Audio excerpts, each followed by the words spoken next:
Morning night city, a day in the life. I was on my own, catching a ride with the lady. Her hair hangs down past her thighs, blue and pistol she satisfies. Leather jacket, zipped up tight. Big ones coming, look for lost and found. Iron gleams, bright and night city, where your appetite waits you out to sunrise. She pulls my trigger, got me up alright. It's a danger pretty here in night city. Here in night city.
One of my favorite movies, and they're channeling on redoing it.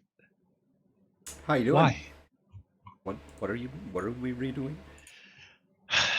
Never mind. No, they're planning on redoing The Crow, apparently, which is a travesty. I just think it's incredibly bad luck, but you know, whatever. Incredibly bad luck. Well, I mean, we did lose, who is it, Brandon Lee? Yeah, he was the one who died on set. That's very similarly to his father too, which is just strange. You don't want to mess with, in my opinion. That's some bad juju. Yeah. But anyway, here we are for a very interesting cyberpunk stream, introducing everybody to. Well, not really all new characters, because I think we've seen most of the characters on the stream in a couple of the side games that we've done in the Cyberpunk, with the exception of the Dead Man. His first appearance. Yep, good old Gillian.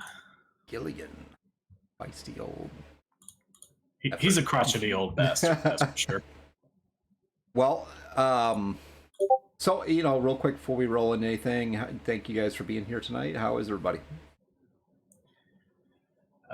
Doing good. Nothing really to complain about.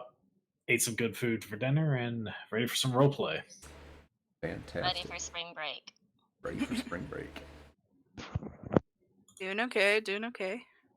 Fantastic. Can't complain.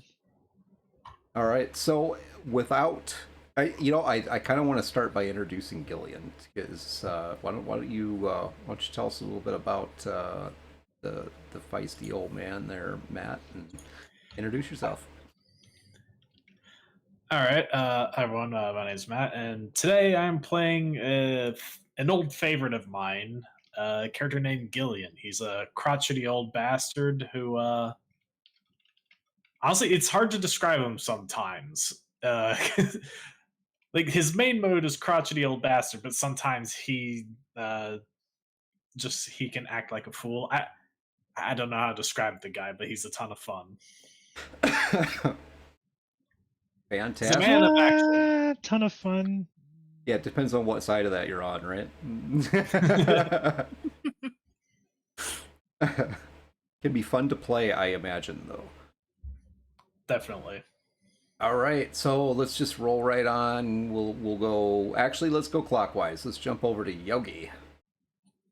All right. Hi, I'm Chloe, and I play Yogi, and she's your no nonsense med tech who will panic occasionally and blow shit up. Occasionally. She is both the most serious person and the one most prone to crazy shit at the same time. She is one of my favorite characters, I just gotta say. Absolutely. And Melanie. I'm Jenny. I play Melanie Davenport, or Mel. Mercy. Or Mercy, yes. Yeah, not really a lot to say about her. She's kind of a quiet, to herself individual, still trying to figure out why the fuck she's being dragged around. Okay. All right. And last but not least, Mr. Roland Glasgow. Yeah. So I'm Rob, and I play Roland Glasgow, the larger-than-life drummer of the Haywood Highwaymen. The man he's a lot of fun to be around, but he also has a penchant for potentially blowing shit up. I think I have a character type. No. Yeah, I think it's not just Roland. I think it's just your I character. think it's a me problem. End up blowing up. I'm the problem. Here's my statement, just a little bit. Notice how big that little bit is. I'm the problem. But that's all right. It makes things more fun. And I know Greg as a GM appreciates it. I do. I love it. I was just gonna say, man, half of solving problems is just seeing it and admitting it. So I mean, admitting that I am the problem. You guys play some awesome characters. So I absolutely love all the characters on here tonight. These are all characters from a personal game that we do. So we've been playing these characters for quite a long time, with the exception of Melanie. Yeah, so lots of interesting things have happened with these characters over the last couple of years, so it is quite awesome. And with that, I think we can kind of roll into what we are doing tonight. So this group, which is only part of the Red Ravens, but you guys have taken on a job, and Apollo gave you the job tonight. He has charged you with hunting down and bringing to justice a one beast. Oh boy. Uh-oh. Yes, the beast. I'm sure he's a nice fella. So nice. Yeah. So nice. I should have brought Damien for Some this animals are very nice. He is known to travel with a group of scabbers. So just be warned about that. And you guys have tracked him down to a small electronics store, which appears to you to be some sort of front or something. Okay. It is down in just off of Jig Jig Street, so you're down in the shadier side of town. And there you are. Nice tight alleyways down here.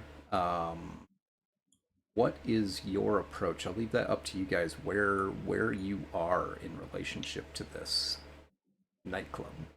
Or, I'm sorry, there is a nightclub that is actually across the street from this electronics store.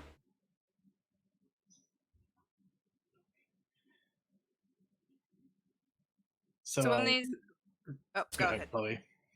I was just gonna say, so when they say bring him to justice, what is that? What does that entail? Well, I'm up you in the are dirt. you were asked to bring him in. So apparently there's a pretty good size bounty that's being offered for this guy by NCPD. So that could mean anything.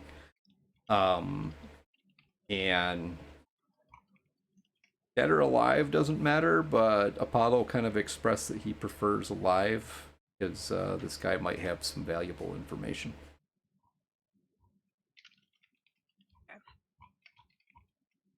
So obviously, capture and bring back to Apollo first is the goal here.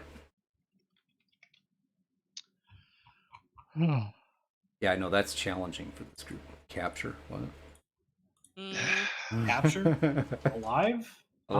Alive, yes. Still breathing, ideally. Eh, That's gone a That's too little much far. to ask. I mean, you asking for a lot there, buddy. So This town, nah, we don't do alive. So Gillian, you basically have yourself and another solo. You brought a med tech along and your solo wannabe rocker boy. Solo wannabe rocker boy. Okay. So I mean, you're pretty much the man here. You're the leader of the Red Ravens. So give me the layout, brother. Where are you? What are you doing? So we know that this electronic store is being used as something of a front, correct? Yes. All right. And do we know for sure that he's in there, or just that his group is using the place? You're pretty sure that he is here. You haven't physically seen him, but you're pretty sure he's here. And you know that this group of scouts that he travels with is here. There's actually two entrances to this place. The back entrance, there's actually two of them that are kind of just standing out there, like guarding the door. Nobody's guarding the front door. I mean, it is a store, but yeah, but front door probably has surveillance. And at least it's very visible. And it's right across the alley from this nightclub. Yeah. So I'd imagine we'd probably want to go from the back to just be a little more out of the public eye. Possibly. There's an alley running up the back side of this building that there's looks like a small BD shop. There's a couple chairs and whatnot in there, some people doing some brain dancing. There's a little alleyway off of that, a couple elevators in the building across the street from you, and some vignette machines kind of line part of that alley.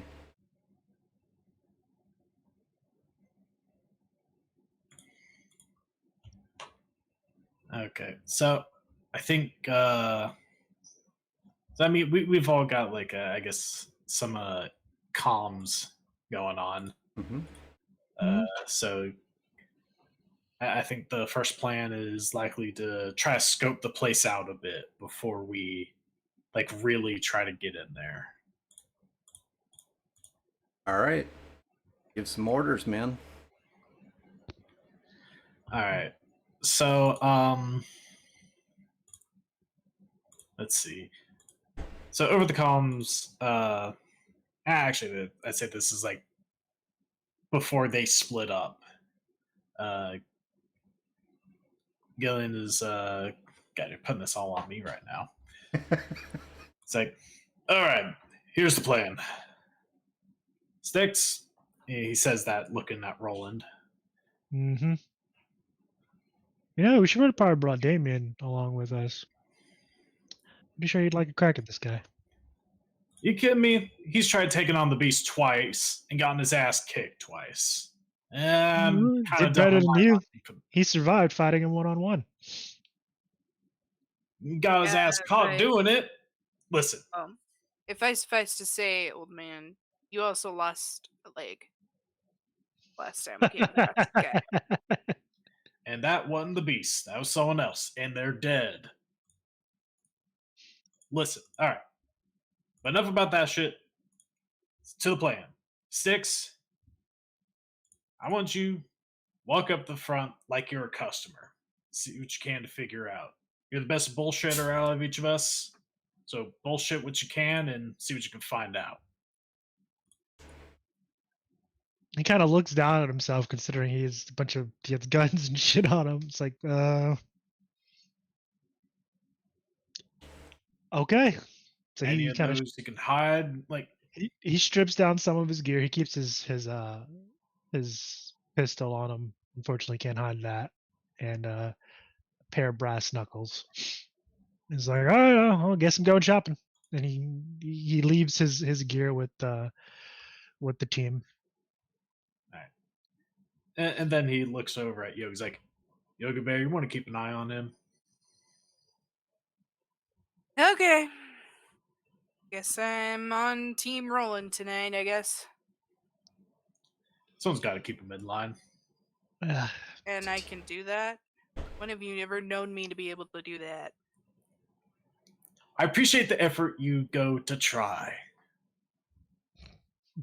So I get an A for effort. I see. He just gives her a thumbs up. It's like, that's right. Then he looks over at Melanie. He's like, you're and I are going to scope the place out from the outside.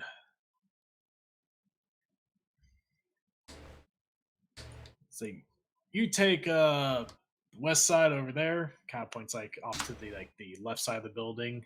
It's like, I'll take the east side over here, pointing towards like the right side of the building. Okay. So you're going to take the side with the nightclub? So it's like if you're facing the building from the front, essentially the left and right side. So not like the front or back quite yet. Okay, gotcha.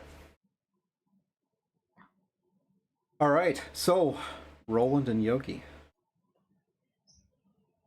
you got your marching orders. This these alleyways are somewhat busy. I mean, there's definitely, it's Jig Street. I mean, there's people wandering around. You see a guy kind of down the maybe 20 feet on the other side of the doorway entering the store, just kind of standing there. Looks like maybe taking a leak in the alleyway. Gross. Bruce. It is this Night City. Most of the people here are pretty gross. But yeah, so Roland just heads down the alleyway. He's looking pretty casual. He always has his drumsticks on him, but he's looking pretty casual. And so as he's walking up to the shop, you said it's what kind of shop is it again? It's an electronics store. Electronics store, okay. Mm-hmm. So as he's he walks in just like a regular customer, doesn't really kind of look suspicious. But I am gonna roll an observation, or perception, I should say. See if there's anything that kind of stands out to him. That is a 19. Walking up to the store, no, not really. I mean, everything looks pretty normal. The nightclub across the street is more of a dance hall style thing. You got some loud music coming from over there. You got a mix of people here. Mainly looks like your regulars on Jig Street. A few corpos. Nothing to really write home about. Right. Okay. And when he walks into the shop? So entering through the doors of the shop. So the shop itself is, and by electronics, I mean it's got a variety of things in there. It's not like it's not like you'd think of a corner Radio Shack store or anything. There's a lot of Netrunner gear. You can tell they probably sell programs and whatnot here as well for for your decks. Back over in the back of the store are a couple of BD chairs, which look like they're being occupied right now. Oddity is there are some what looks like slot machines in here as well. You're gonna lose some money either way, apparently. There's a the counter in front of you is really it's a low counter. There's a lady who's just kind of sitting behind the counter, with a fingernail file, filing her fingers, not really paying too much attention to you. Probably 8-9 people in the store. Couple of them are obviously just hanging out here. They don't really look like they belong. Do they look like gangers? Oh yeah. What crew are they running with? They're scabs. Sorry. Scabs. Okay. Mm-hmm. I mean that's a gang, kind of. Yeah. So yeah, he walks in. He kind of glances around, for a moment before walking up to the counter. It's like I'm looking for a new amp for a drum set. Do you guys carry any of that?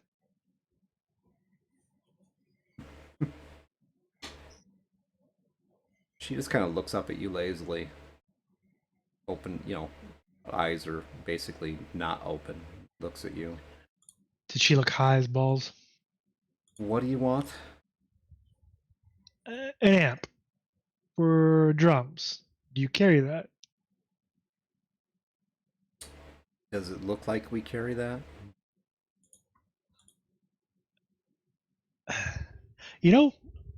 I'll just go have a look. And he walks off. Doesn't say nothing to her. Walks off. And he's looking around.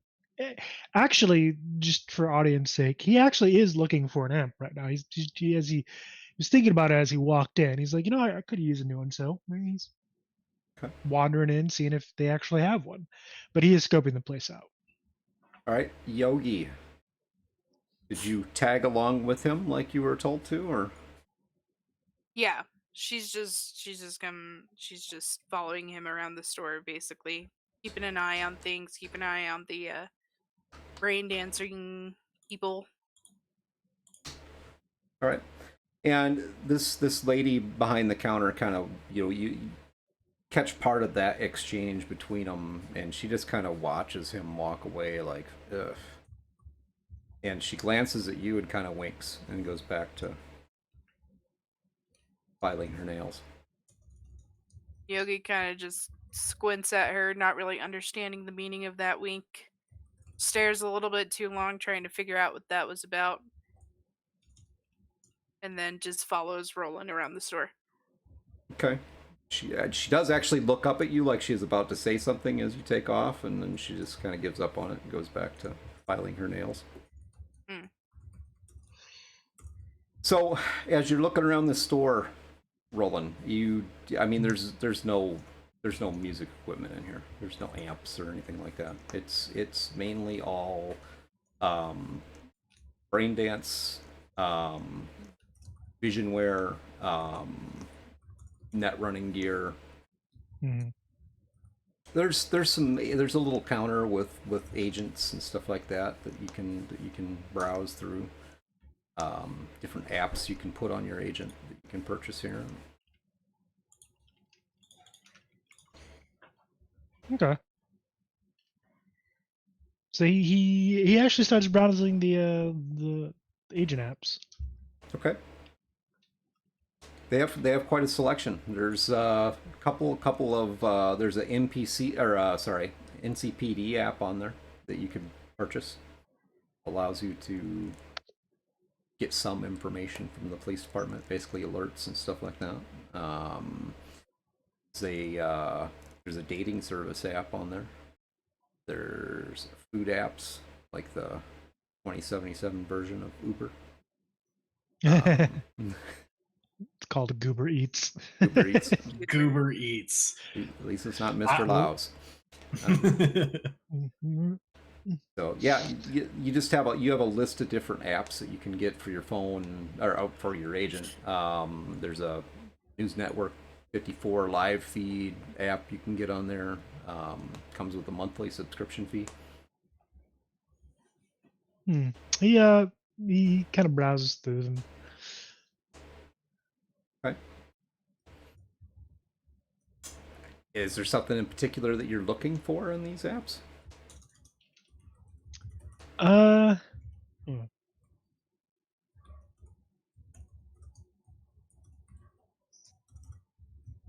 No. It's mostly a cover. He's just using it to look busy. Okay. Yogi, for whatever reason, Roland goes and starts looking through apps for his agent, or for agents. All right. She's actually going to return to the counter and kind of put an elbow on the counter and lean against it and says, "Have you had any trouble here lately? Scavers coming in?" She looks at you, and you realize at this point that she's actually chewing gum as she's doing this. So she was just chewing it very softly, kind of.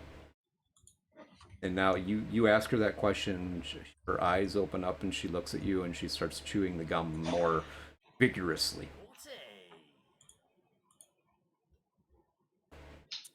What do you mean? Trouble? You know, just them coming in. Trying to, do what they do best. Can Roland hear this? Well, she didn't say anything about trying to be quiet about it, so I mean, because Roland, the music is pretty loud from across the street, even with the doors closed. So I Can I roll a human perception? Sure. Yogi is definitely as smooth as ever. He is smooth. Like, you got a scab problem with Scab standing right there. Wait, they are? Yeah. I apologize. I didn't hear that. No, it's canon now. It's happening. It's going. This is good.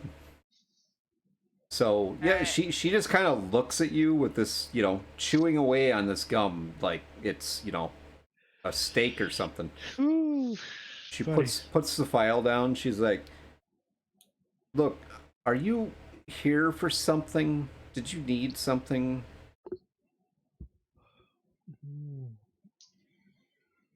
Good thing Roland didn't give away all his fucking firearms, because he might have to shoot somebody.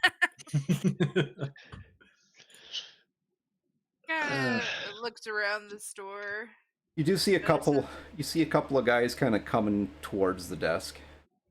All right, she kind of sees the error of her ways now, and it's like, actually, yeah, I'm looking for a new deck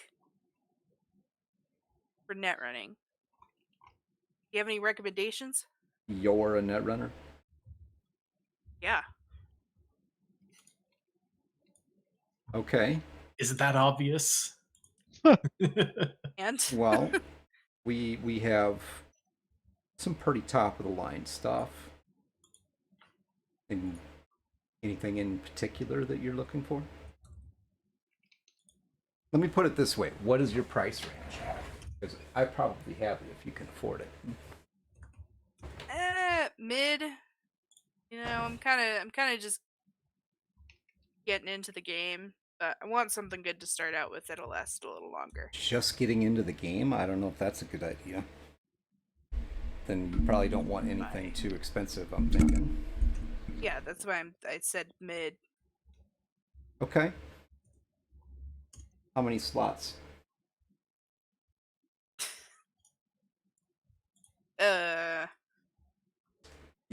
For programs and hardware, things like that.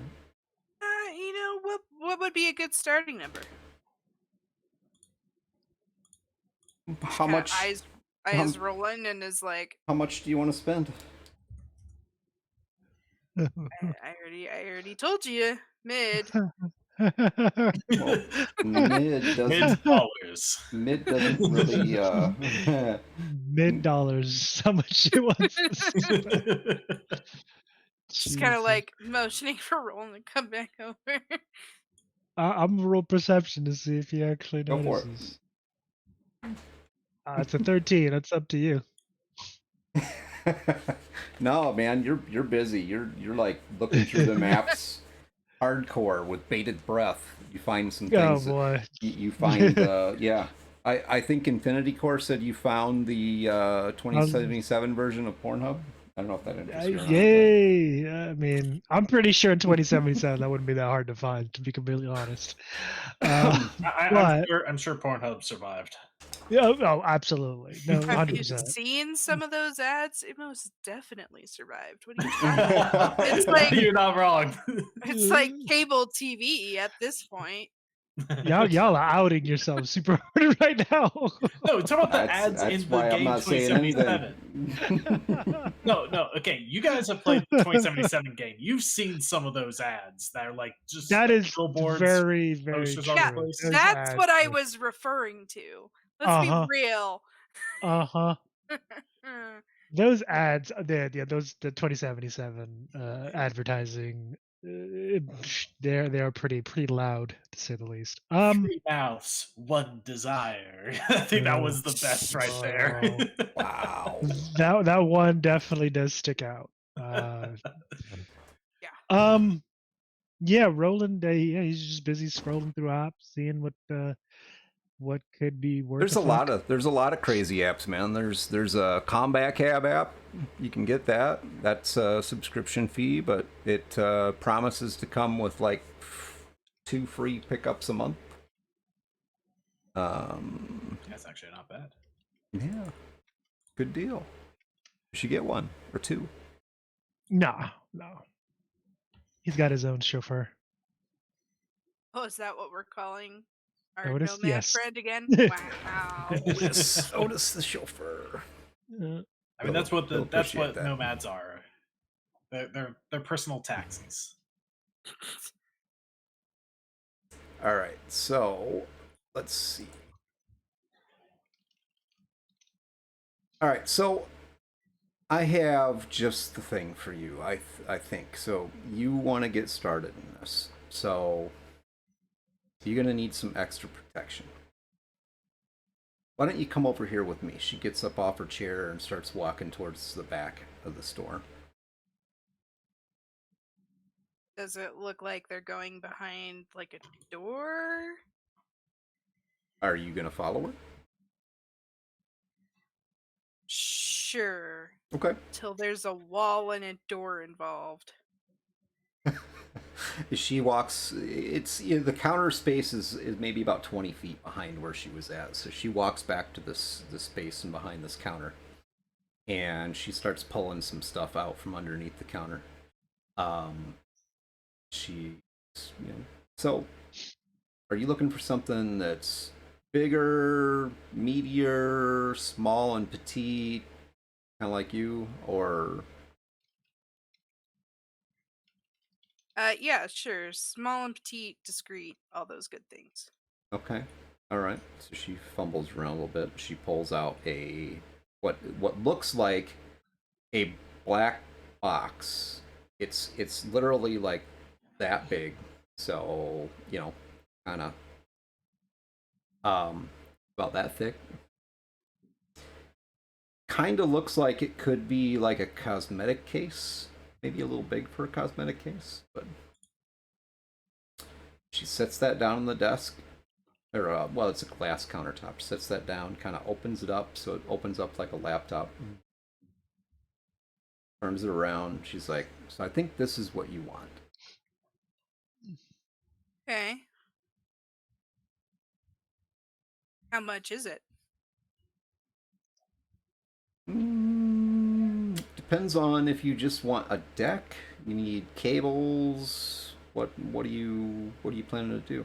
You don't really look like you are. Anyway, so you can hook up to any local node with this. So you can test it out if you want to. You hook up to the store if you want. No, I don't need that. Really? And you don't want to test the equipment before you buy it?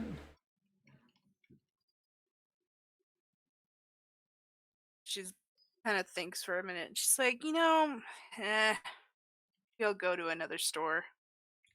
No. Maybe Here. I'll find one of my Netrunner friends. They can assist a little bit more. They're not going to be able to But- get you the gear I can get you. By the way, Greg, since Roland's been there, he has been scoping the place out. How many people are there? So there's the There are the 8. clerk chick behind the counter, and there's 8. So 1 left. I'm assuming one of the customers left because there was 9 before. Did I say 9 before? Okay. Yeah. 1 left 7. then, yes. Okay, so there's 8 customers, or is it 8 including the clerk, or 8? It's 8 customers? including the clerk. Including- You have the clerk. You have the 2 strange-looking guys. Scavs. Yep. And then you have like 5 customers in there. So you have 5 actual customers, the clerk, and then 2 scavs. Okay. And what about doors besides like the main door? Obviously, there'll probably be like a back door.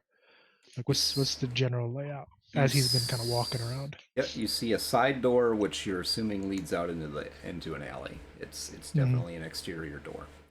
Okay. And it has security on it, with cameras. There is a back entrance. Looks like it probably goes into. There's actually 2. There's one on the right side of this shop floor, Mhm. and then one on the left. And Okay. the one on the left is a maglock door, very secure. And the one on the right looks like maybe it goes into a storeroom or an office or office space or something. All right.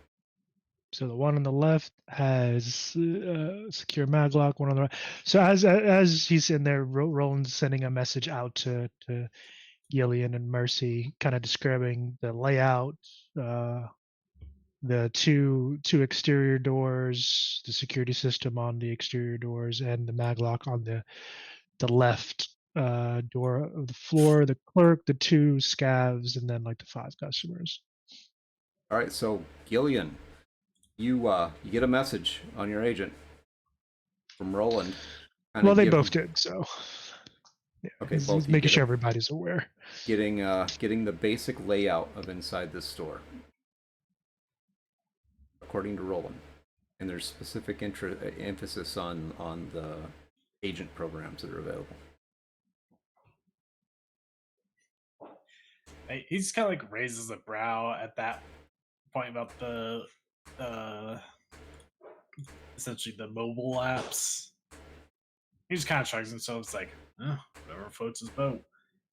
And he's gonna be kind of like walking into the alleyway that runs beside the building, and he's gonna be kind of going towards the back, but not all the way towards the back where he comes around the corner. Okay. And he's gonna be kind of like running his hand across the wall and using the tactile boost cyberware to try to get a read on like what's going on inside, how many people are in there, especially when it gets nearer the back. All right, go ahead and give me a roll on that. Melina, right? Melanie. It's Melanie. Now, So what are you doing? Gillian takes off walking along the side of this building, running his hand along the building, caressing it ever so gently. she's just walking along the side he told her to because she has like really no idea like what she's supposed to be looking for. Okay. He just So- told her to scope the place, so she's just watching and kind of walking along. All right, give me a perception check, ma'am.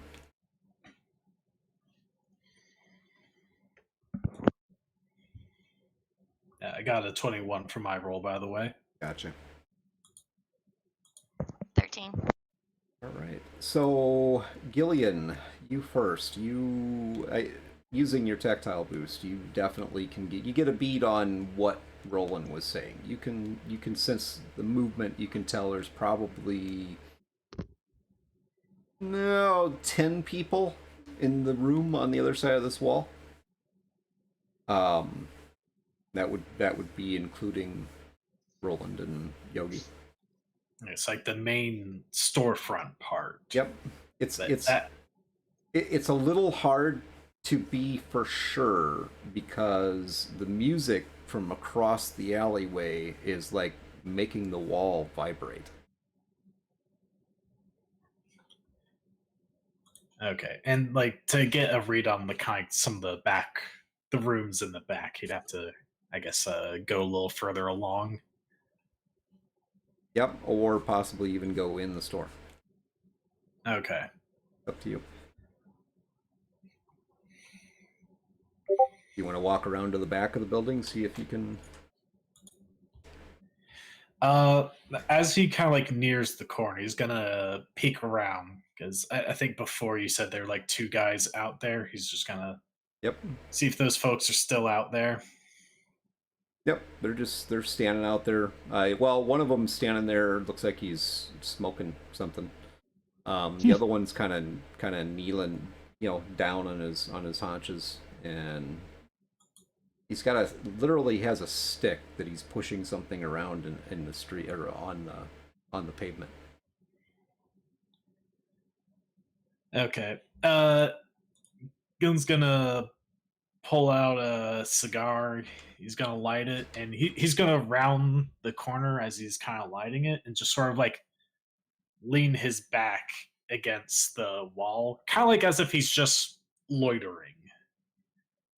Because I'm sure in Night City you kind of see that around a good bit, just someone smoking loitering. Mm-hmm. And while he's doing that, he just has his hand pressed against the wall to get a read from that. Odd or even? Even Steven. Okay. And that's a 2. It never fails me. So the one that's standing up just kind of looks sideways at you. Gil just kind of gives him the good old up nod. He pats his buddy on the shoulder. I'll leave you right there. Act natural. Mercy. So you're kind of lost here, Mercy. I mean, you're scoping out this building. You know why you're here. I mean, you know that you've been hired to bring this guy in, but why exactly you're scoping out the outside of the building where you're pretty sure he's at is kind of, I don't know. Yeah, she starts muttering to herself in German.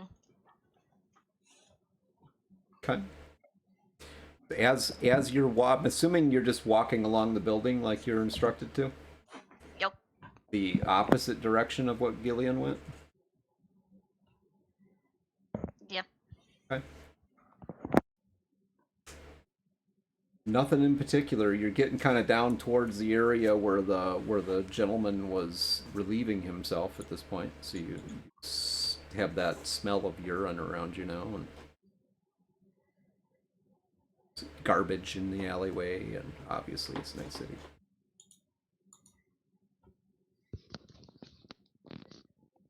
It's gonna keep going? I guess, yeah. Okay. Alright, so, Yogi. Mm-hmm. You left her with the idea that you were trying to walk away, so she's like, hey, look, I've got the stuff you need, okay? I can get you set up, no problem. You want to get into net running, I got you covered. Are you sure you know what you're doing though? I mean,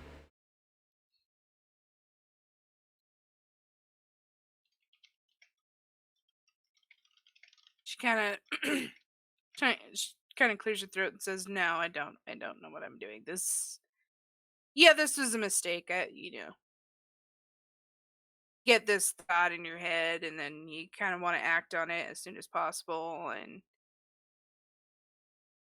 yeah, I'm not gonna do this." okay. So, how did you get, if you don't mind me asking, how did you get a thought in your head that you wanted to be a Netrunner. Kind of looks around the store again, and she says, "Oh, a guy, of course.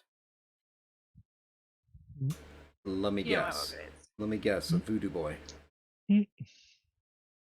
Sure. Yeah. Yogi is so bad at bullshitting. Wow.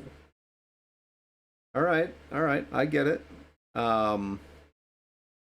Looks like you have gained some attention with your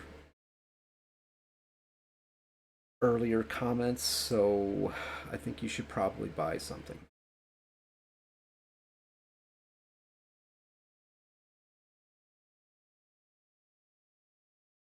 Oops.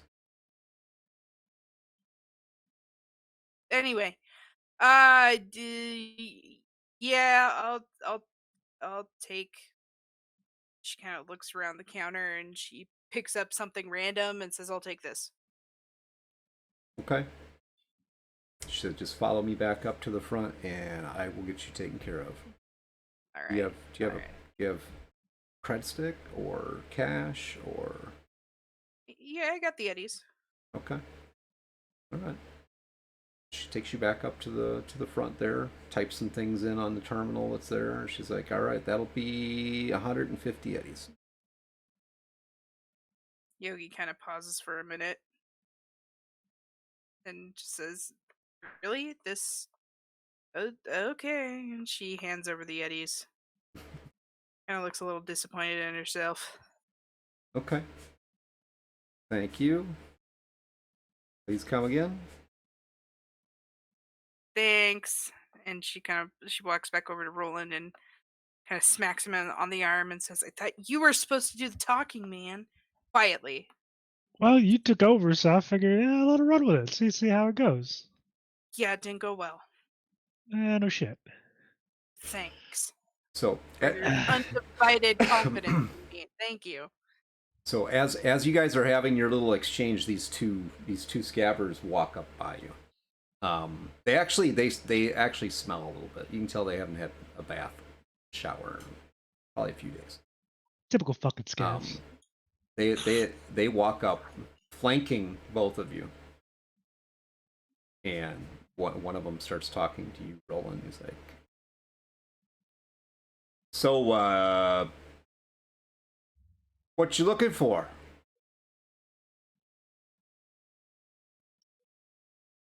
Roland looks around like, We work here. We can help you. Yeah. you guys work here. Yeah. You got a problem with that? No, I'm just surprised. Honestly.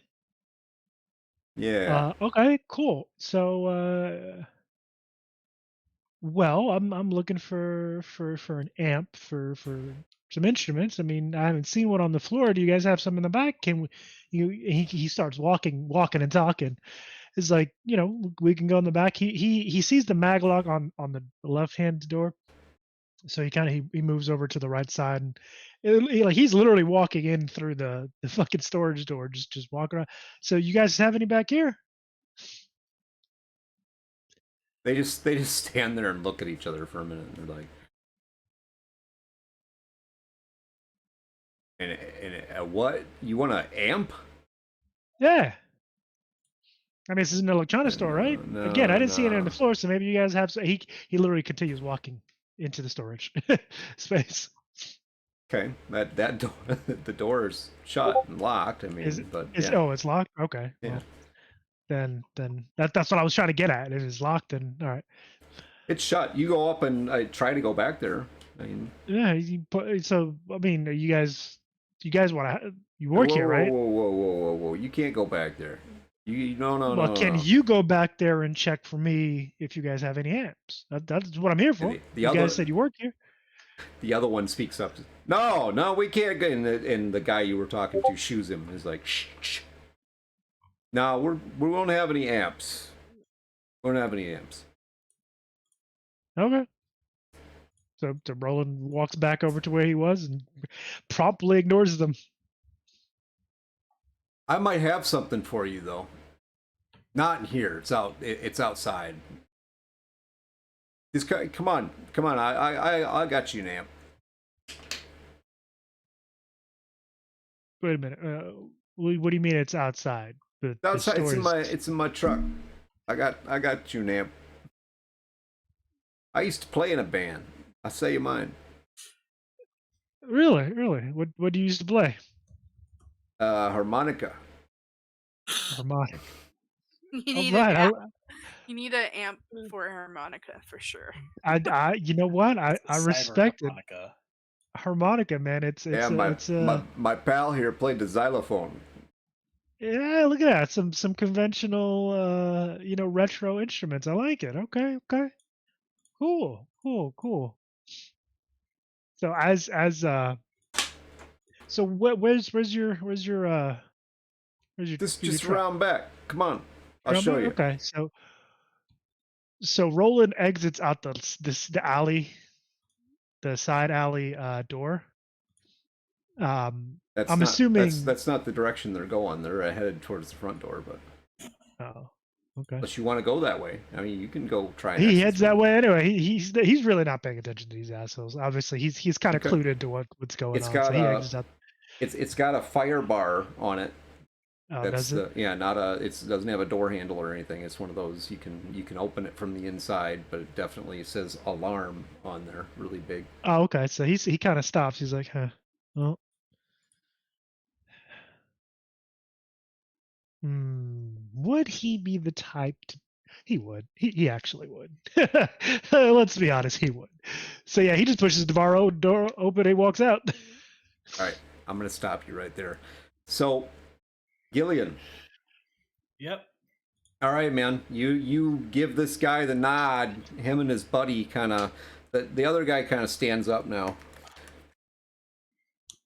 They're both looking at you. Yeah. Just then, like, I mean, he's keeping his hand to the wall to get a read on it, but at this point, he's gonna start pretending he's getting like a call, and like it's gonna put like his hand to an ear, kind of like as if you had like a Bluetooth little thing on your head. Mm-hmm. He's like, he just goes, "Hey, what's up, honey? What? No. What do you mean? Where was I last night? I was with her. I was with the. I was with her sister, like I said. No, we did not do that. Where do you get off accusing me of something like that?" And he's just trying to make it as awkward as possible that those guys would not want to approach. So, all right. I really just want to say, give me your bullshit roll, but that should be a skill. it should be for you in particular. It should be bullshittery. So you could use. I'd let you use Streetwise for that. Okay. A 16. Okay. So these two, they look like they were getting ready to walk down and check you out, see who you are, and they hear that conversation about the sister thing, and yeah, they think twice about bothering you right now. So they kind of return back to the door, just hanging out there, and just as they're getting back to the door comes open, and you hear this squealing "weep, weep, weep" alarm going off. Really loud. Even you can hear it loud and clear over the music from across the alleyway. Melanie, you hear this god awful racket from back where Gillian was at. Suddenly there's an alarm going off. You see some people kind of hurrying out of the alleyway, like, anything to do with trouble. They don't want any of it.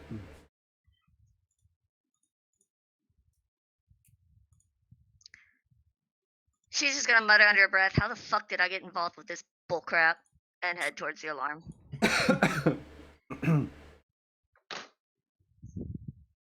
All right. So Yogi, this entire time, Roland is trying to get these guys to let him in the back room, and then he goes and sets the fire alarm off. What are you doing?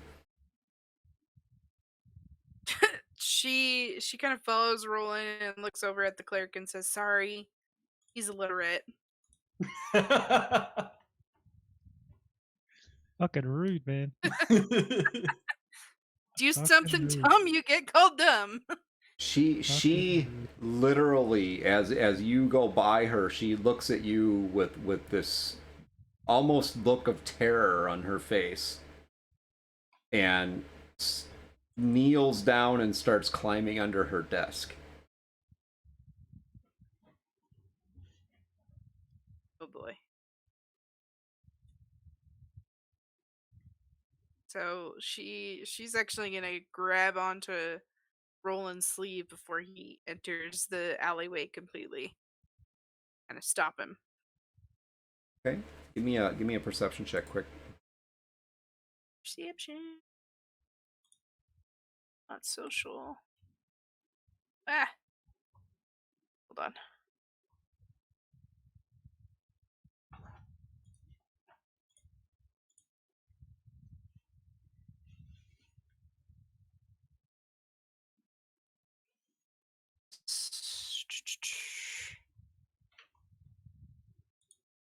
It's a 17. Okay, as you're moving up behind Roland, you hear the sound of these two from inside the store coming up on you really quickly. It's like they got the same idea you do. Grab Roland. Okay. You make it to Roland.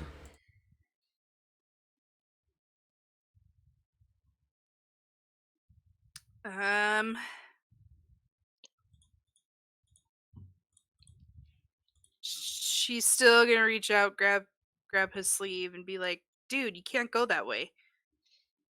I know you're illiterate, but like, come on, it's bright red. Can't open this door, man." Oh, okay. Shit. Closes. He opens the door and he peeks out. Who does he see? Does he see Melanie? Does he see Gillian? The way the door is set up, you only see a third scabber. Hey, what's up, Chum? But you out here taking a piss? You know, you really shouldn't do that. And he appears to be pulling a weapon out at this point. Oh, Roland pulls out his gun and shoots him.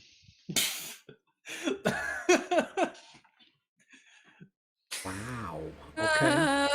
I swear, like from the beginning of when you played Roland, he just only continues to act more and more out of pocket. My man is pulling a piece. What do you want? Close the door. Be like, sorry to interrupt your piss. Didn't realize. All right, odd or even, Roland. Exactly, Infinity Core. It's either shoot or be shot. Even Steven.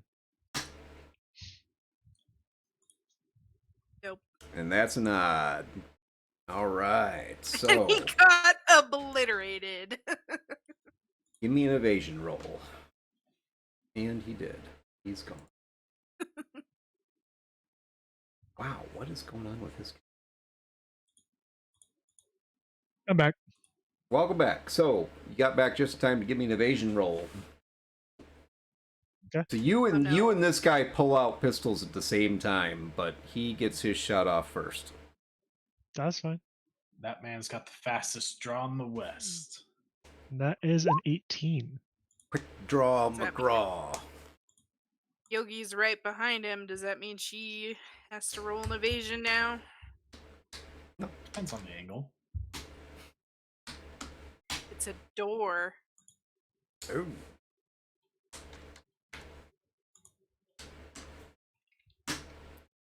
All right, brother, you take 13 points of damage. You just got shot. Meh. Doesn't even pierce the armor. So, all right, Yogi, You move up, grab Roland's sleeve. Roland doesn't react right away. He's insistent on looking out in the hall, out into the alleyway, and immediately reaches for his gun. You hear a firearm go off, and a grunt from Roland.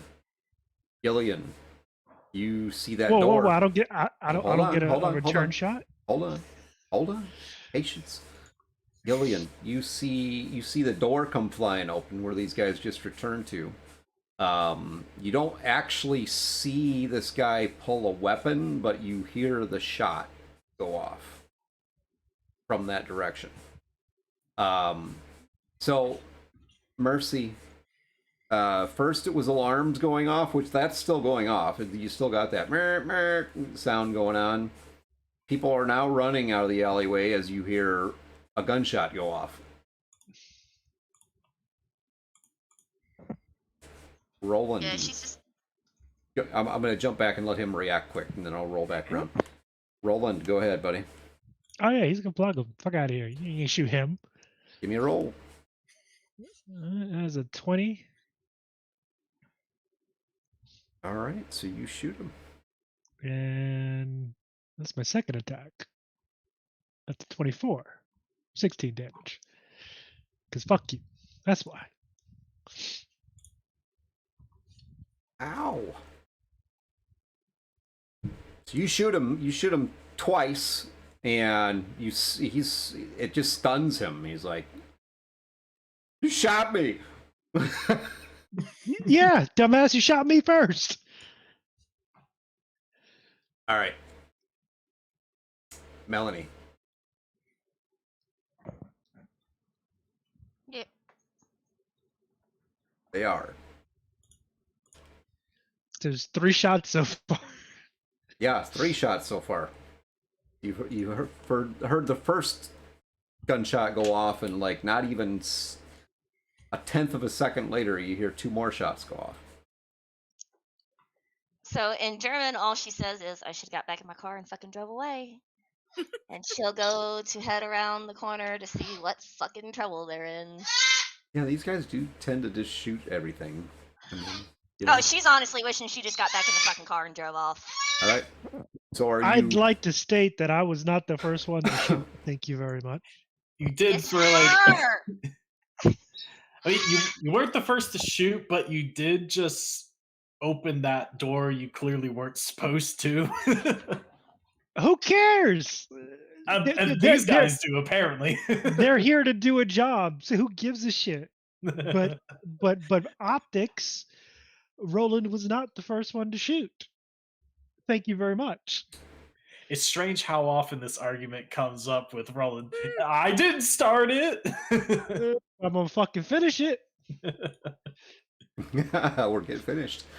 Okay, Nope. Yogi. I'm fucking dying. So all hell just broke loose. Are you still trying to convince Roland that he's illiterate and shouldn't have opened the door, or? Nah, the jig is up. In fact, Yogi is just gonna tug at his sleeve even more and be like, "What the fuck is wrong with you?" Give me a brawling roll. Oh, brawling.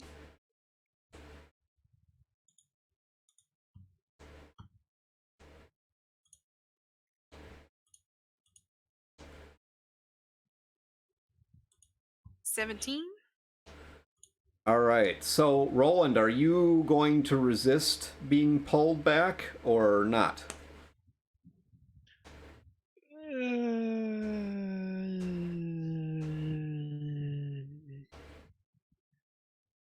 Probably. He turns like, what do you want? The dude shot me. The fuck is with this shoot first and then ask questions later? You did this the last time too. He shot me first. Just because he had a pole doesn't mean he shot you first. Yeah, by the way, as you turn to her to have this conversation, I guess you would call it, you see the other 2 guys that were in the store also now brandishing weapons and pointing at you and Yogi. And with that, Gillian, what is your reaction to all this? I'm sure he can, like, from where he is, he may not be able to make it out. He could. I feel like he could probably just hear Roland and Yogi arguing about something. Yeah. He's just kind of bars himself. What'd that idiot do now? Ugh. And he takes cover behind the corner, and he's just gonna open up on those. He's just gonna open up on the scaver that Roland shot. Okay. He is the one furthest from you, so FYI. Is it like a long shot for handguns, or is it still like No, it's well not within long. range? Yeah, well within range. Okay. All right, go for it. Are you All both weapons, or what are you doing? Yes. Yes. Let's see. Let me sorry, just set up. Now that combat has started, set up my combat awareness. Wow. Came unprepared. Been a while. All right, that's set up. Okay. Thankfully, it's easy to mess with. All right, so first shot with the Malorian arms. That is a 23. Okay. We, just FYI for the audience, we do have our own mechanic that we use for dual wielding these weapons. So yeah, essentially a what was that, -3 to the shots. Yeah. Mm-hmm. So next shot. Okay, where's my other weapon? Right here. This one has a rate of fire of 2, so 2 shots. That one's and that one. The other one is a 20 for 16. Okay, give me an odd or even. Even Steven.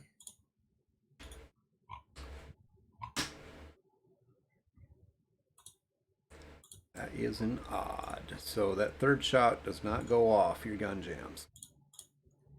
Damn. This is why we have excellent quality weapons. Jamming is so bad. With that -1, yes. All right. I mean, you have like a 10% chance for your weapon to jam and essentially lose your next turn trying to unjam it. Yeah, plus those 2 shots you don't get. So you did shoot him once. And now he's turning to you. So now it is their turn. So I'm going to take care of that exchange first. So you're going to need to roll an evasion for me there, Mr. Gillian. All right. Does taking cover behind that corner help any? You still have movement, so I will give you that if that's what you want to do. Yeah, I mean, I said before he shot, he took cover behind the corner, but I can still roll evasion anyway if you want. How many times? Twice. Twice? Okay. There's the first one.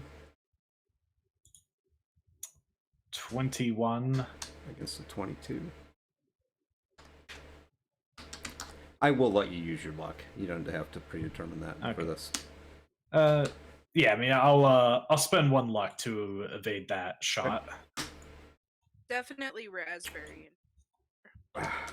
That's the flavor of jam for sure. Here's your next shot is a 28. God damn. Oh, wait, 19. I don't think I'm dodging that one. Good thing I'm behind cover, and that'll completely absorb this shot. Gotcha. All right.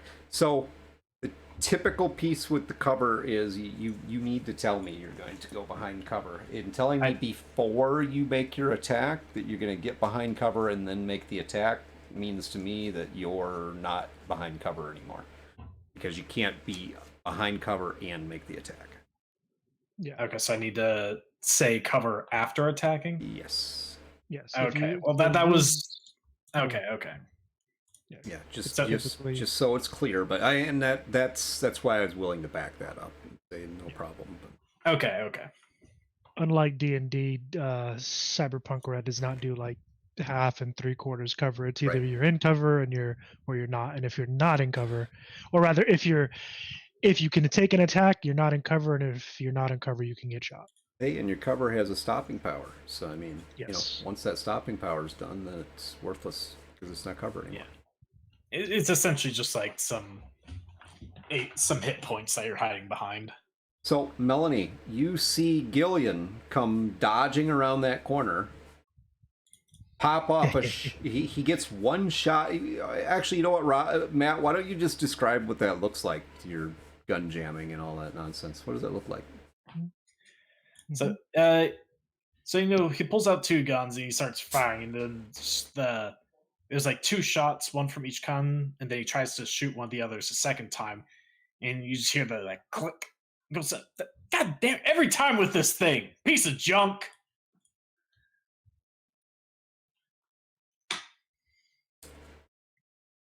You're up, Melanie.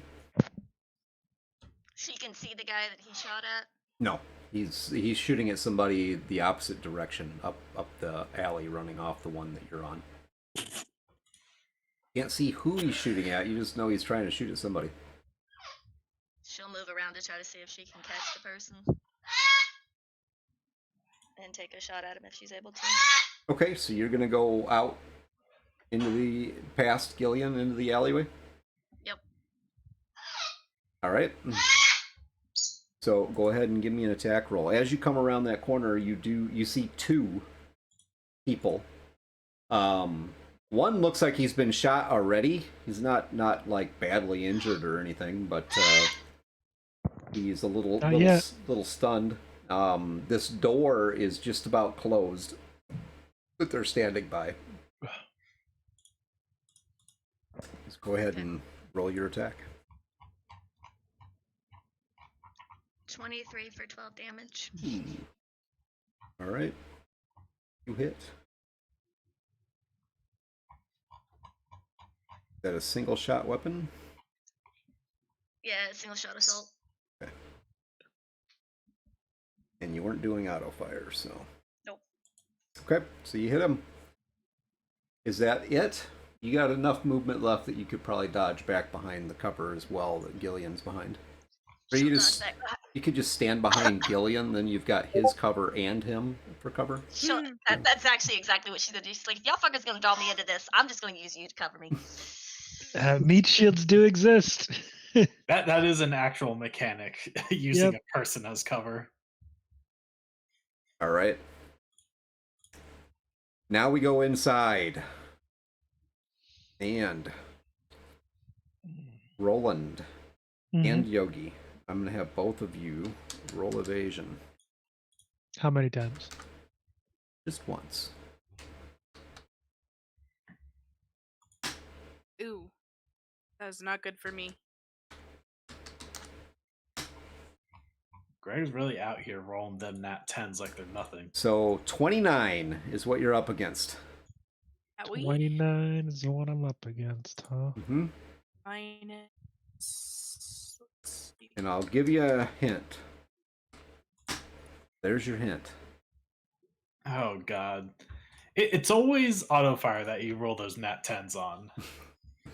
So I'm going to use 4 luck to make that a 28, and I'm only taking 8 damage. Fuck you!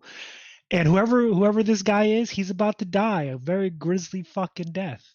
Yeah, because Yogi definitely just took a major hit. The good thing is it's not a super heavy weapon, so you are going to take 24 damage. Okay. That's like a SMG. Like a Yes. regular SMG.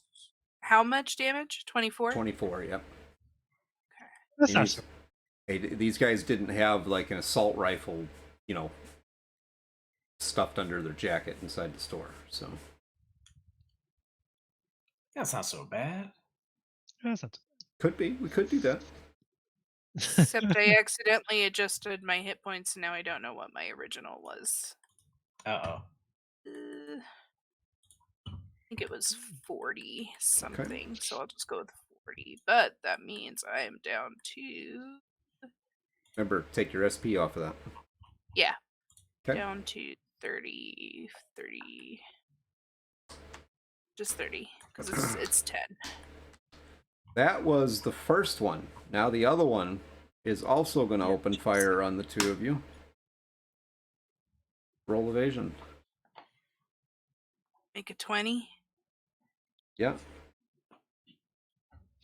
19 against 20 doesn't quite do it, Roland, but That's Oh. fine. I That's got it. fine.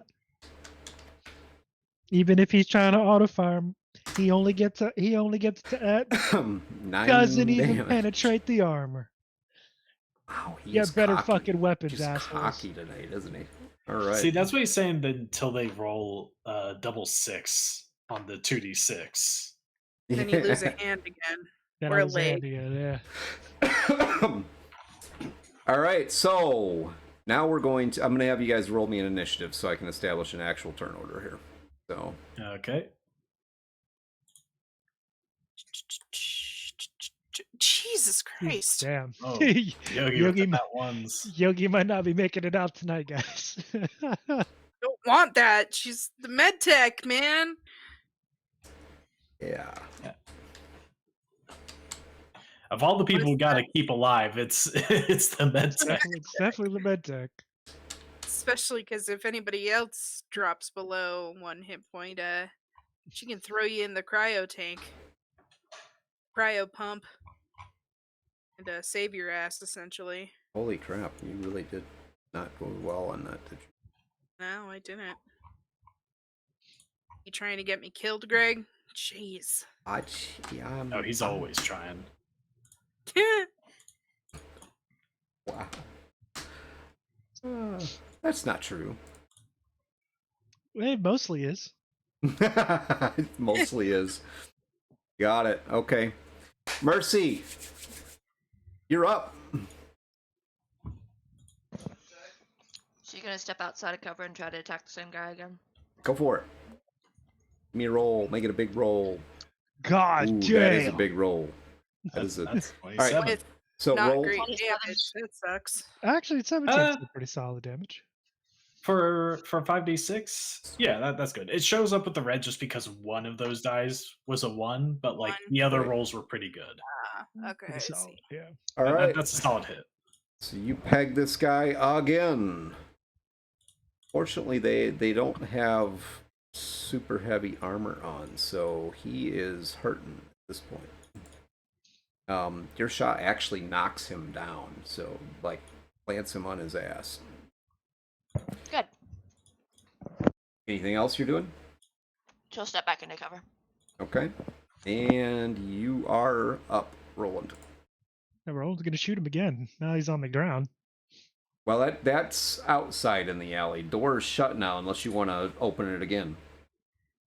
Well, never mind. He's going to shoot the guy who one of the guys who opened fire on him. Okay. Give me a roll. Ugh. Okay, give me an odd or even. Even Steven. All right. So you are going to lose that shot, but I'm not going to take your turn from you. Okay, so I do have another shot. Yep. It's a 21 for 21 damage, and I'm going to slap a couple luck on there. Make that a 23. Okay. So minus your luck. Yep. All right, you hit. You'd have hit without it, but And that's now 2 you sixes. really hit. It is 2 6s. Oh, it is 2 6s. Okay, so we'll pull that mechanic out and let you guys really play with this tonight. So, all right, here we go. Combat rule. Look, I stand by it. Roland was just playing up the part that he was supposed to be playing up, and some scumbag scaver decided to shoot him. What part was he playing? He's Open up that door, setting off the alarm. They were there, A, to gather intel, and B, to draw out the fucking beast. What else? What do you want? he is literally that guy who always claims he never does anything wrong. Nothing is his fault. He's always That's innocent. That's exactly what Roland does. And that's what a drummer boy would do. Give me 2d8. That's what a drummer would do. 2d8. Yep. A 3 and a 4. All right, so he's going to take that shot right square in the chest. Ouch. And okay. All right, so you plug this guy right in the chest, and that round actually just slides through his armor like butter. He's definitely hurting. What else you got? Roland, is there like how far away is the counter? From this door, probably 25 feet. Okay, Roland's gonna move to the counter and hop behind it. Okay, you hear this distinct screaming now. Seems to be coming from the front area of the store. Someone who's just sitting there going, ah!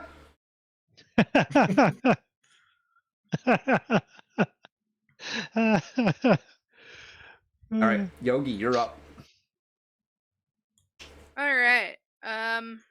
Yogi is going to take whatever random hunk of metal she just bought for 150 eddies and chuck it at one of the nearest scabbers. Okay. Give me I think that's an archery roll, right? Yeah. I think throwing is athletics. Athletics? I think in the skill Indeed it description is. for athletics it mentions throwing. Hold on. I'll let you use either, but I am going to look at that. You can pick. Not great. It's a 12.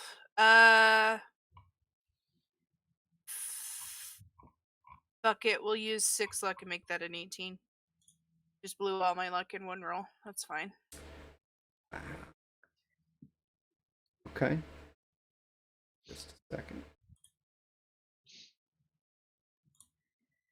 You hit, so give me, what is your strength?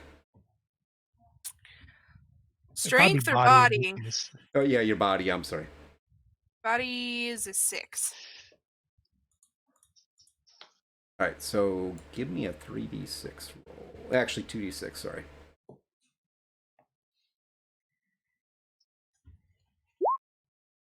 It's a 7. Alright, so you peg this guy with the makeup kit you paid $150 for. Sounds like a deal. $150 for 7 damage. What a deal. And then she's also gonna duck behind the counter, which is where the clerk hid, right? Yeah, you're now climbing over by... Okay, so that's where the screaming is coming from, by the way. So it's kind of loud over there, but sure. Does not Yogi not have her katana with her? I don't suspect that it would have been smart to bring a giant katana in with them to the store. Well, I mean, people walk around Night City packing, so it wouldn't have looked too out of place. Eh. Might have It's got more her. fun this way. It might have got her a little more attention than just calling out the scabs to their face. I mean, you know. With a katana strapped to her back? Yeah, probably. I'm just a regular customer. Anyway, she's gonna look at the clerk and see. Listen, since the jig is up, Okay. where's the beast? She's just screaming, like she's got her eyes closed and her hands over her ears, just ah! All right, Yogi. This may have to happen on the next turn, but Yogi will attempt to slap this woman out of her screaming. All right, we'll roll back around to the slapping episode. So back out on the street, Gillian. I know I skipped over you, buddy. Oh yeah, I wasn't even paying attention. Didn't realize. But okay, so let's see. If I remember right, there are 2 guys that were outside that Gillian could see. One of them just fell over. Yeah, right? one of them was just knocked off their feet by Mercy. Does he look dead or? No, he's still alive. He took a good solid hit right in the chest. Okay. I'm gonna go for a shot on him with the Malorian. Shoot him while he's down. And Alright. I'm gonna go with the dual bit again, and you'll just see what I do for the next part.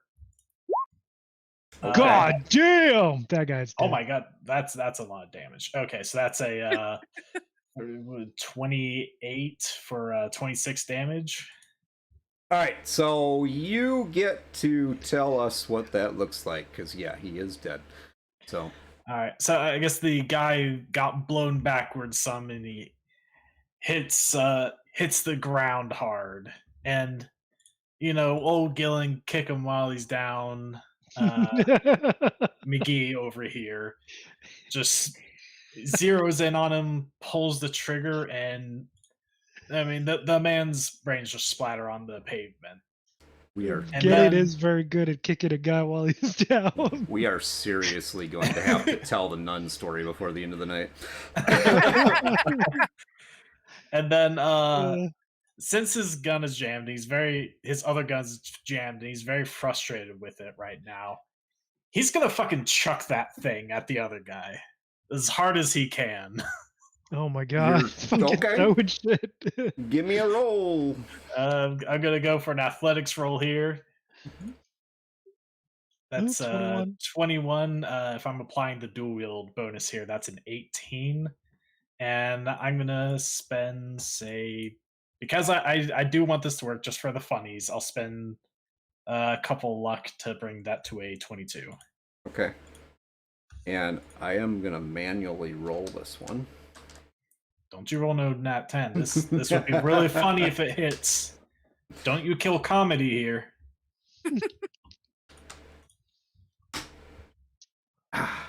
Oh, so close. Oh, comedy lives. How much luck do you have left? 2 luck left. Okay. And your body is? 7, so that'd be a 3d6. Yep. Maybe a 46 since it's just fueled by frustration and anger. No. 3d6 is 9. That one though. Oof. 9 counts as melee damage too, so yeah, so it is half damage or half SP. Half SP, yeah. So I mean, you definitely hit him. I mean, tell us, what does that look like? You're telling all the stories here. I would have preferred you just the guy was knocked down on his back and goes to get up and you just pegged him in the head or something, but your story to tell. Yeah, so I guess there's the guy that was still standing up that got pegged with a handgun. So just out of frustration, chucks it, and this guy, his attention is obviously probably on Roland, so he's looking that way. And just in the side of the head, just bam! It's ah! It's not a huge amount of damage, but it's come on! Who throws a gun? Exactly. Who the fuck? It's just half pain, half indignation there. He's offended more than her. Yeah, this guy's ah! And he's gonna shoot you back.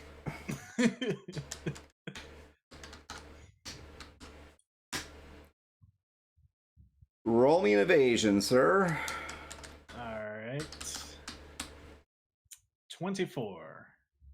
Alright, that one missed. Roll again. 20. Against a 23. Yep. I'll save my luck. Take it. Yeah, you're lucky. 9 damage.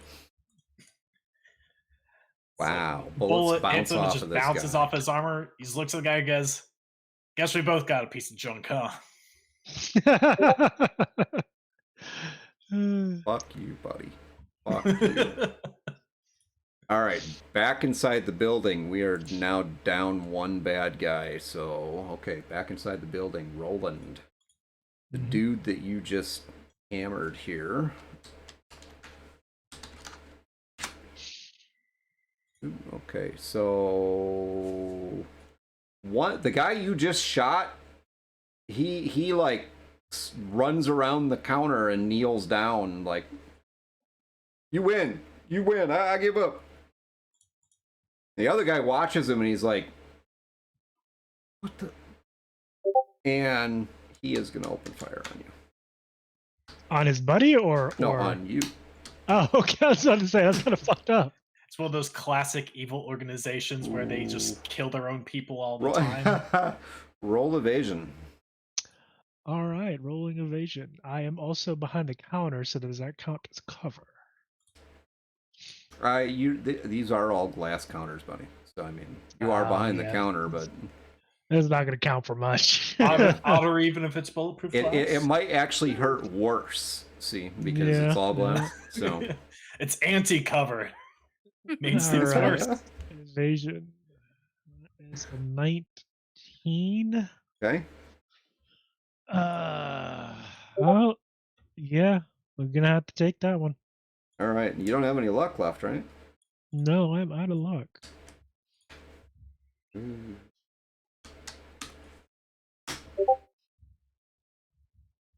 4. Okay, so 3. 12 damage. Ooh. Doesn't even go through the armor. That's all right. We'll fix that.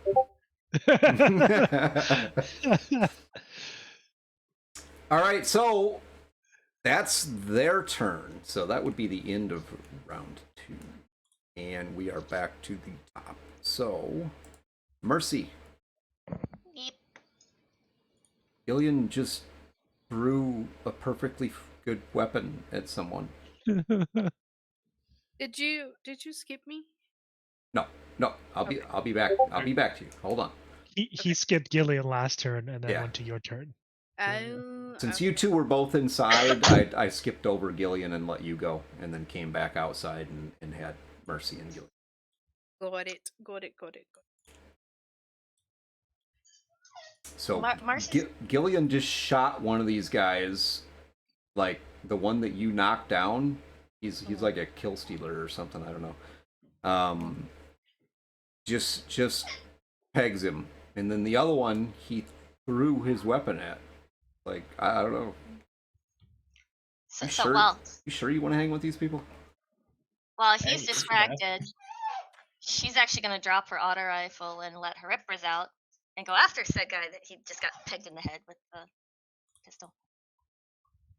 Okay, you drop the rifle. Yep. All right. Give me a quick odd or even, please. Even Steven. Okay. You run up on this guy. I mean, you got plenty of move, so go for it. Attack away.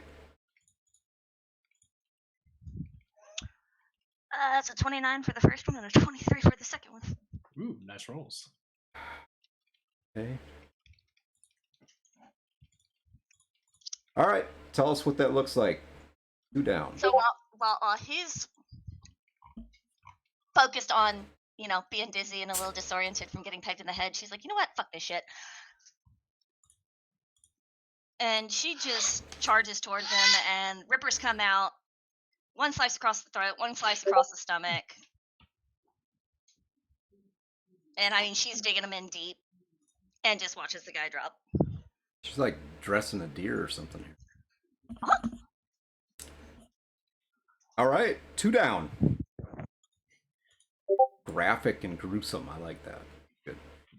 Pretty Dylan picture was of just that. Sharon's like, yeah, get his ass. And all she's gonna do is hold up the middle finger towards him. Gillian is nothing but supportive. Exactly. He's just trying to be a supportive friend here. Feel the love. Ooh. Okay, Roland, you're up. All right. So yeah, he's gonna shoot the guy that shot him essentially, and shoot him again. All right, go for it. Then this is not the guy that just gave up. He's shooting the other dude. Okay.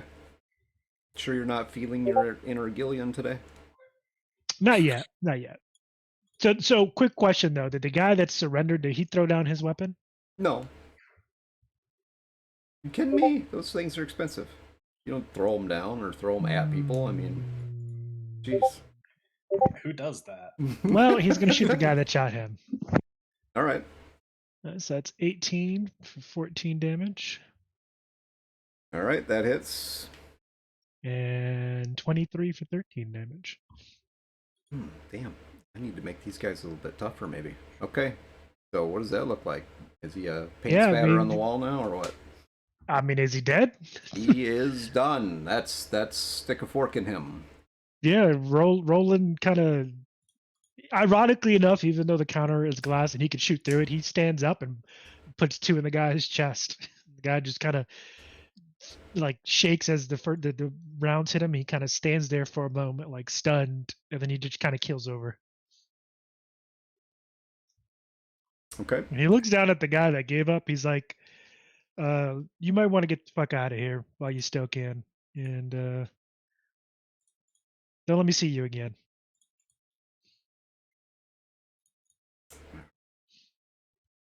Second.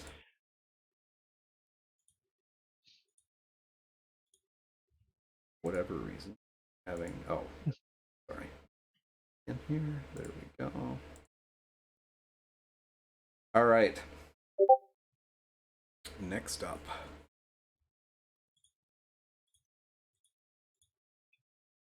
All right, Gillian, we go back outside to you. All right. So the 2 guys that he's able to see are down now, right? Yep. All right. So he's gonna run up to that door. Wait, no, that door doesn't have. Does that door have like a handle or way to open it from the outside? Like a bar or a handle, anything like that? Nope, it's a security door. Okay. Kind of odd that these 2 guys were standing outside that particular door, but That does make it a little odd, but maybe they were just loitering. right. Maybe they're on a smoke break. That happens. Right. They're just employees, and you guys came along and started killing them. I mean, who's the bad guys here? We're just doing our job, okay? So were they? I don't know. All right. So after approaching the door, and he's gonna pick up his gun that he had thrown, and over the comms, he's gonna go. Any sign of the beast? Not yet. Give me an odd or even roll as well. Or, I mean, odd or even, sorry. For me? Yep, for you. Even Steven. Okay.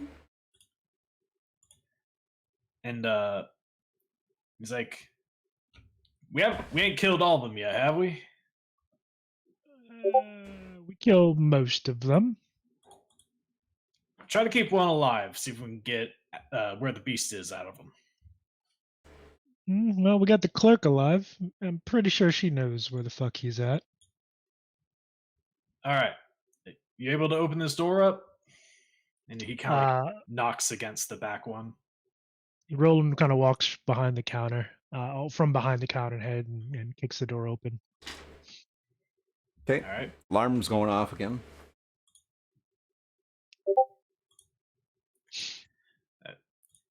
Gun just looks at Mel, just motions her in. He's like, after you. So as Gillian comes back inside, Roland holsters his sidearm and grabs his rifle. Gillian had your rifle? Mm-hmm. Okay. All right. So the woman under the counter with you, Yogi, she almost stopped the screaming because things seemed like they were calming down, and then Roland kicked the door open again, and she started screaming again, right along with the alarm going off. All right. Well, Yogi was poised to slap her if she Oh, didn't do stop. Do it. All right, she'll slap her. Is this like a little tap, or is this like a full on? It's not full on, but it's enough to like try and snap her out of it. All right.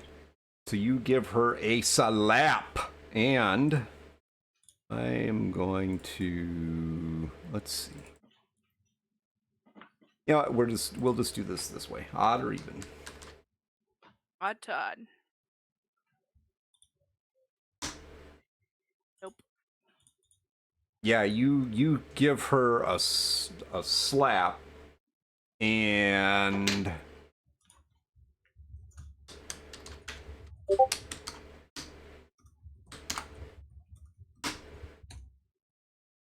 give me a brawling check. Oh boy. Okay.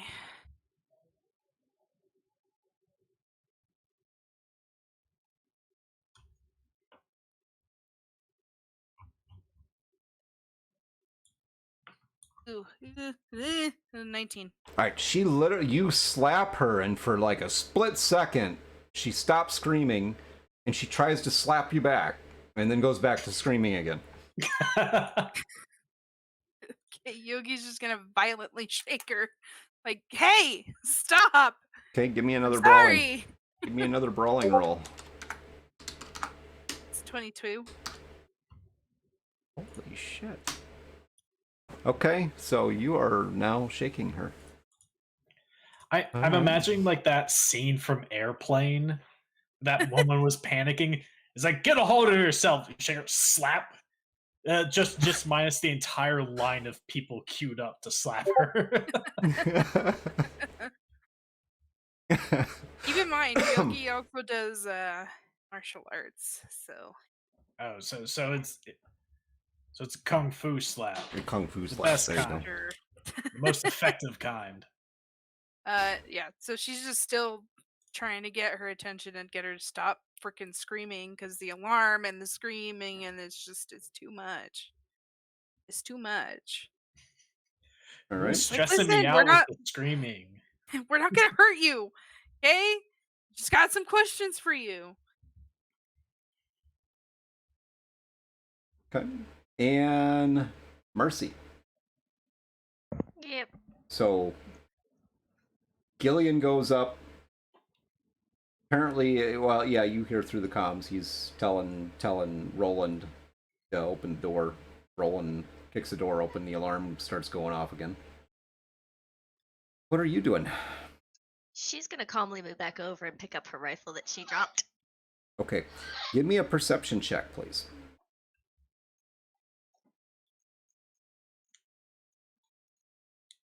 18. All right. You notice as you're going over to pick up your rifle, okay? Mm-hmm. You see on the wall, you look down this alleyway as you're picking up your rifle, and you see these colors against the side of the wall, and it's like shifting colors from red to yellow to blue.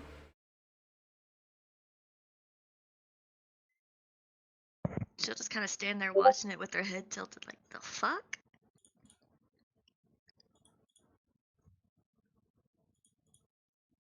And it kind of shakes her head, and then it's like, something weird with the wall out here.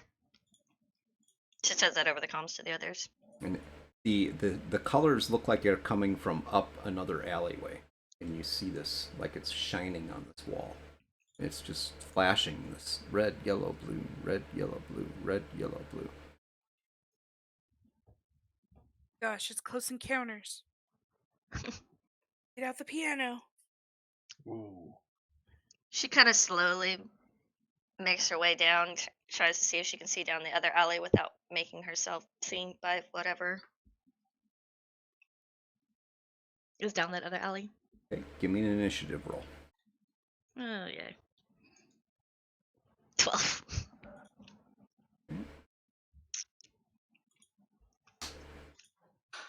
All right, and Roland is up. He is away, so we'll roll. I'm here. past him. Oh, there he is. Okay. So Roland, you and Gillian are now in the building. Fantastic. The guy that was cowering down tries to run out the door. Okay. And on the far end of the building, the maglock door releases and slides open. Okay. So Roland looks over at Gillian. Do we chase down that guy or we go through the door?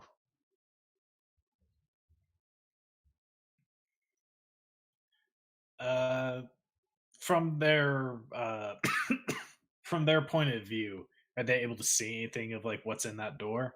Nope. Gillen will watch the guy running off, and he also knows that they've got that clerk. He's like, don't bother for now. He ain't our main target. Let's go check out that door. Yep, Roland moves towards the door. He's got his rifle up covering the door. All right. And yeah, Gillian goes right after you. So you guys get up to the door. As you kind of peer through here, it's a darker room, but there is light in there, more or less fluorescent lights, lots of little flashing lights. This basically looks like a large server room. The air coming out of the room is about 10 degrees cooler than the air in the shop. Okay. Probably feels nice and refreshing. Mm-hmm. Probably.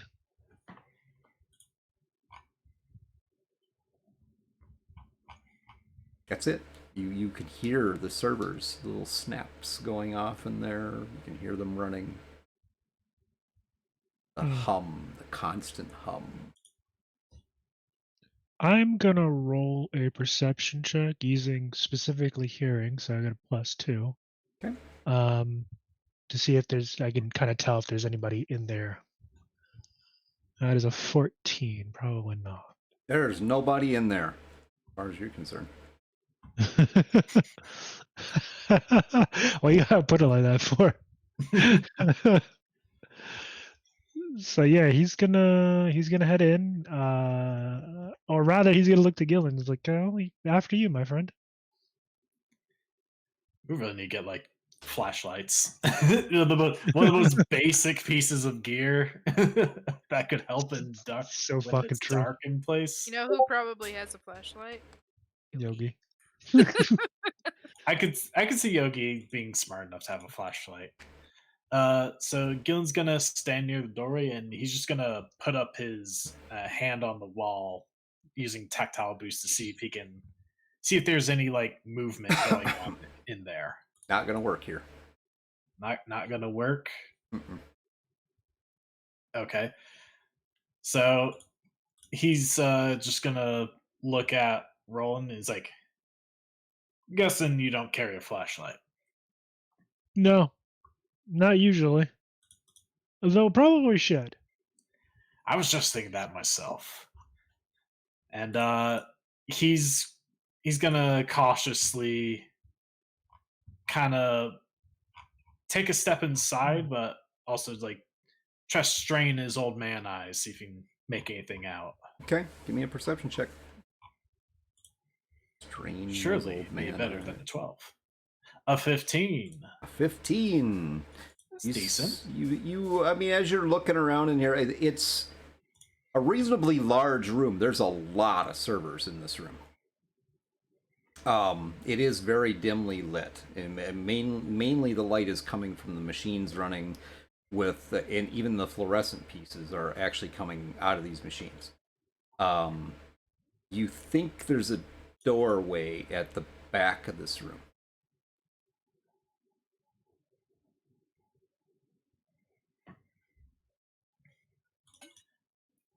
Okay, so he's gonna be saying to Roland's like, "Don't see anyone yet.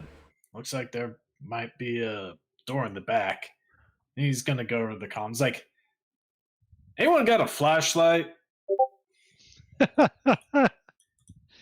This room's How fucking far- dark." How far is a Yogi from this store? With the Easy movement to get back there by these guys. all right. She's actually gonna start digging through her med tech bag, pull out a flashlight, and say, "Hey, Roland!" Wait for him to appear in the doorway. He kind of pokes his head back around the little corner there. She chucks it at him. Oh, good. He, Give me boy. an athletics check. Okay. It's good. For the It's gonna take. a simple toss. It's gonna take this the thing to the face. In like the 17. No, he's good. He's good. He's good. Why you guys were into the comedy relief thing for a bit there, so I thought It's only funny when it's not at our expense. Exactly. As a wise man once taught me, comedy is pain plus distance. Gillian likes to cause pain to other people from a distance. Exactly. Yeah, Roland catches it and he kind of hands it off to Gillian. All right. All right. Mercy. So you're heading to the end of this alleyway. Mm-hmm. All right, getting ready to peek around that corner, and you hear a little bit of movement before you hear freeze. NCPD. Oh no. Put your weapons down. Hands on your head. Motherfucker. I'm not going to tell you again, lady.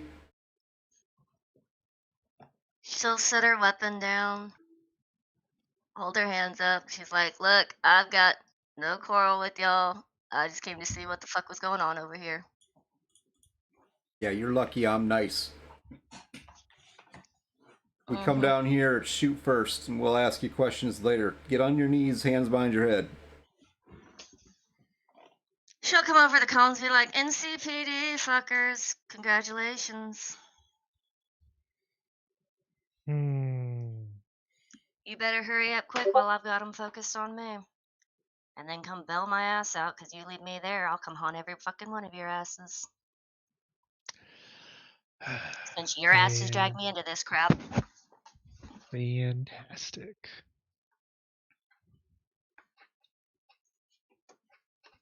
And as she's doing this, she's following NCPD's orders. She's like, look, again, I don't want no qualm. I just came down to see what the fuck is going on. Yeah, we'll figure all that out. Just be quiet. Stay right there. Hey, Tommy, hit that scrambler.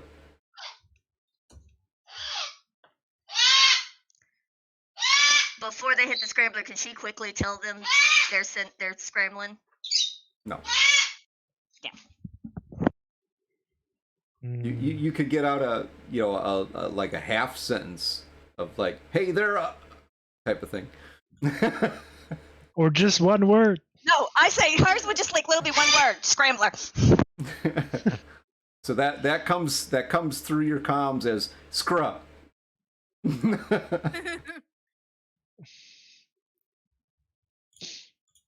And it probably sounds more like scruck.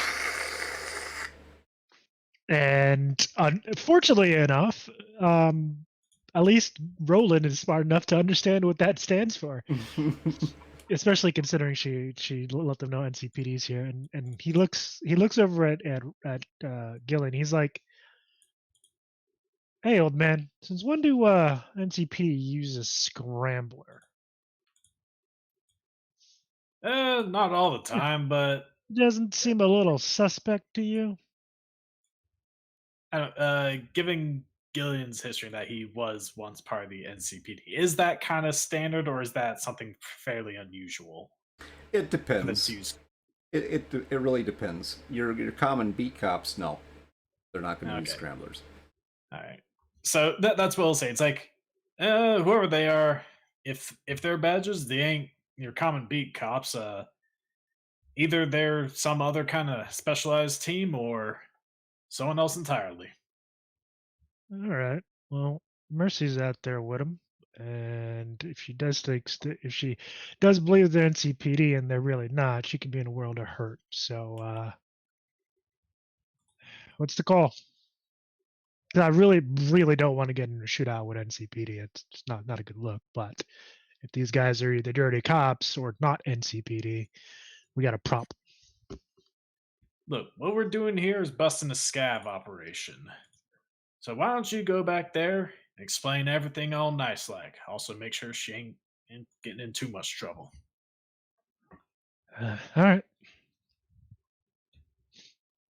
So he's gonna leave Gillian by himself and head to the front of the All right. store. Gillian, what are you doing? All right. So as Roland kind of leaves him to go help out Mercy, he's gonna. I mean, he has the flashlight, so he's able to get kind of like a better view back here.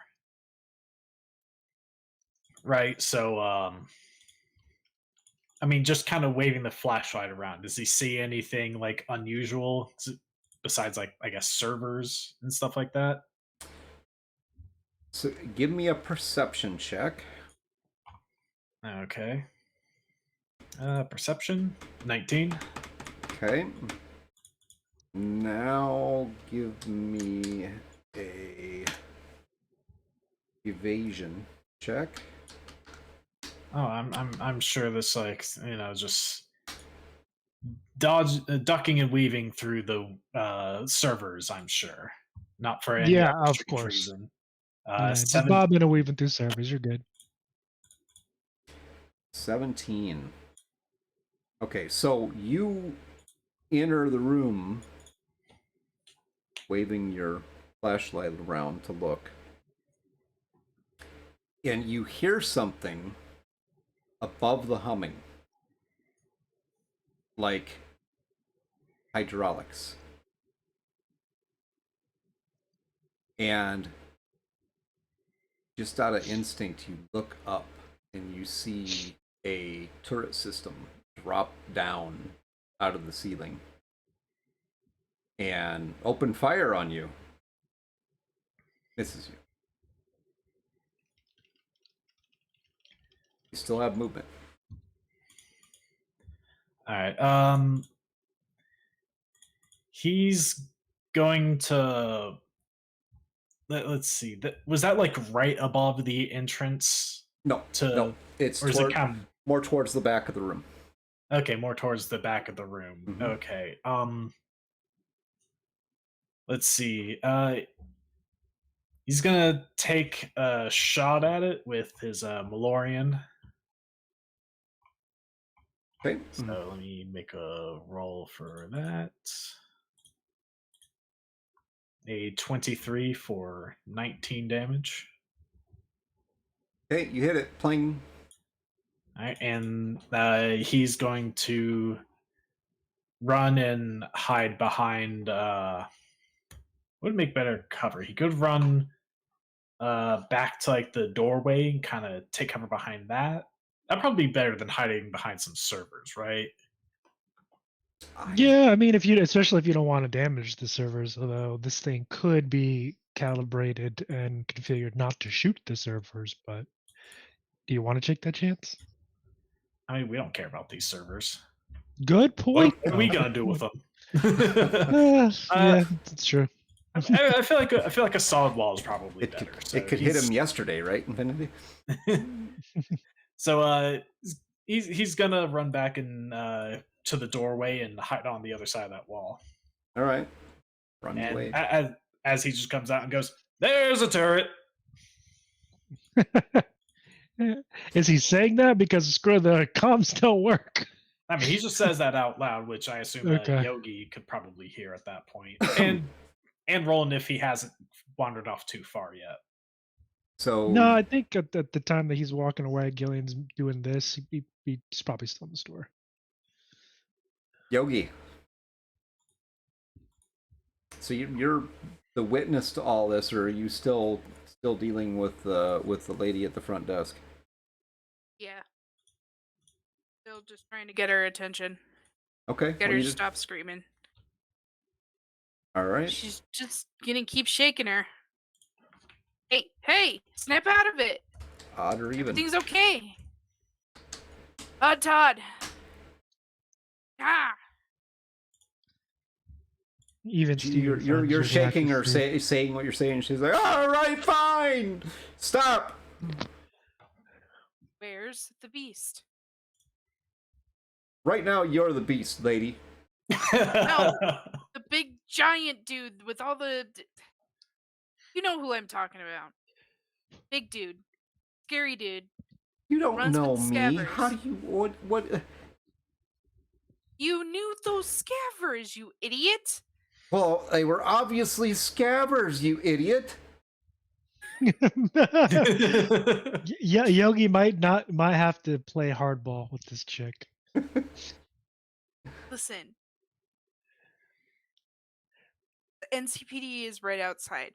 Okay? I know. See? And she points to a button underneath the desk. Bitch. Fine. Listen. Where's the beast? Where is he? When are you going to get that? I don't know any beasts. Well, now maybe I do because you're kind of a beast. You remind me of an ex-girlfriend of mine. Yogi kind of just gives her a deadpan look. It's like, wow, you're useless. Great, we let the scabbers go, and you're useless. Are you sure you don't know where he is? Give me a roll. What type of role? Well, what skill are you using? It sounds like you're maybe interrogating her at this point. So I mean, could go that way. Sure. None of this is great. It's a 13 and I have no luck.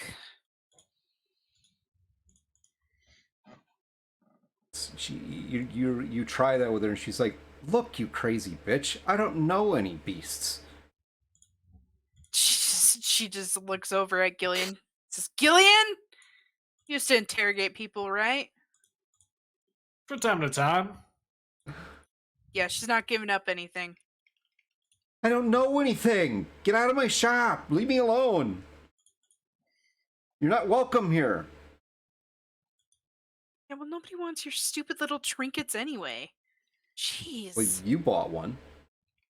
Yeah, because I had to. Because I'm an idiot. No, not gonna get any argument from me.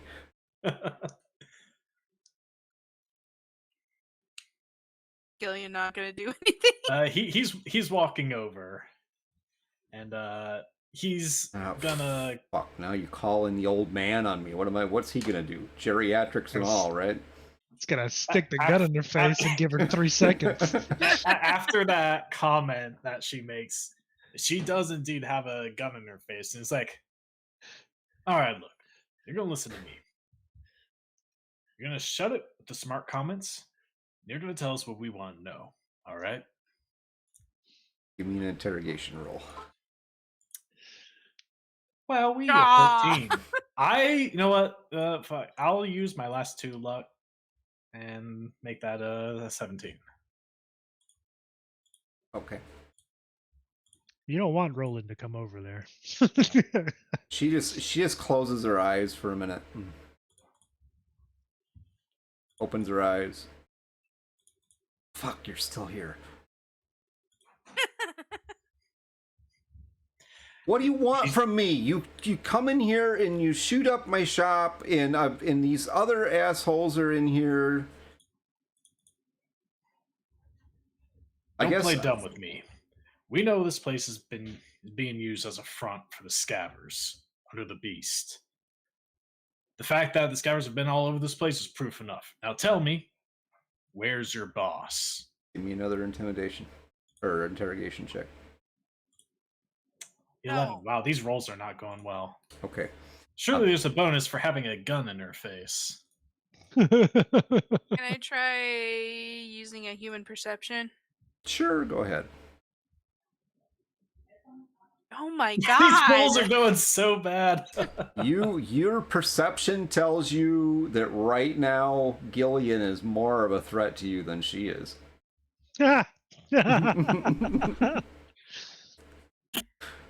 So, Roland, I gotta jump back outside here for a minute. So, Roland, you come marching through the door, right?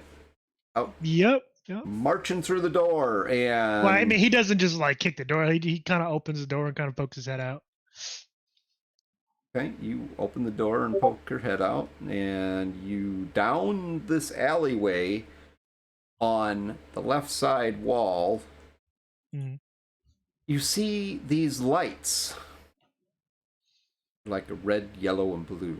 It's like this flashing pattern: red, yellow, blue, red, yellow, blue, red, yellow, blue on the wall.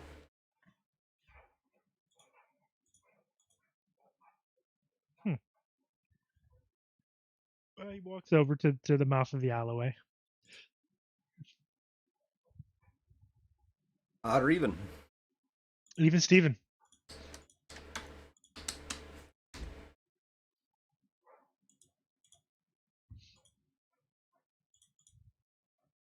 NCPD, put your hands up. Whoa, whoa, whoa, Chooms. What's the issue here? You're under arrest. And- That's the and- issue here. And he has his rifle kind of slung in front of him. He does have his other sidearm holstered, and his hands are kind of up. You know, they're not all the way up. They're like about right here. Mhm. So, what's going on, guys? What do you mean under arrest? We're you pretty sure you know there's a scab den in there, right? And I'm gonna roll persuasion. Okay. So 19. Look, pal, I'm just doing my job. The lawful Yeah. order under Article 13772, you are a person of suspicion because you are here. You're under Yeah, arrest. no, yeah, I get you, but again, I'm doing a job as well. You know, we were hired to clear out this scab den. Look, it's going to go a And- lot better for you if you just surrender now and do what we tell you to Hey, do. we're talking. All right, look, my hands are up like you wanted. We're talking. We're chit chatting. Okay, get on your knees and put your hands behind your head. Okay, so so how many of them are there, by the way? It's kind of hard to tell because you have three kind of positioned squad cars, the lights of at least one of them coming down this alleyway, blueberries and cherries going. Mm-hmm. You know there's more than one. Okay. You don't see Melanie at this point.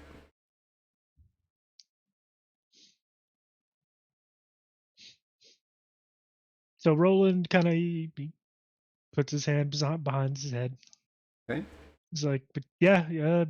I mean, unfortunately, some of the scabs got away. We got they decided they didn't like us and decided to start shooting. So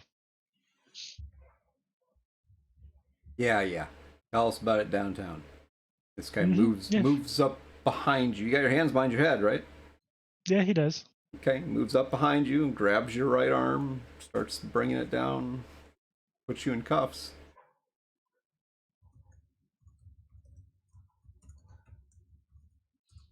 Hmm. So, give me a, what's your rep?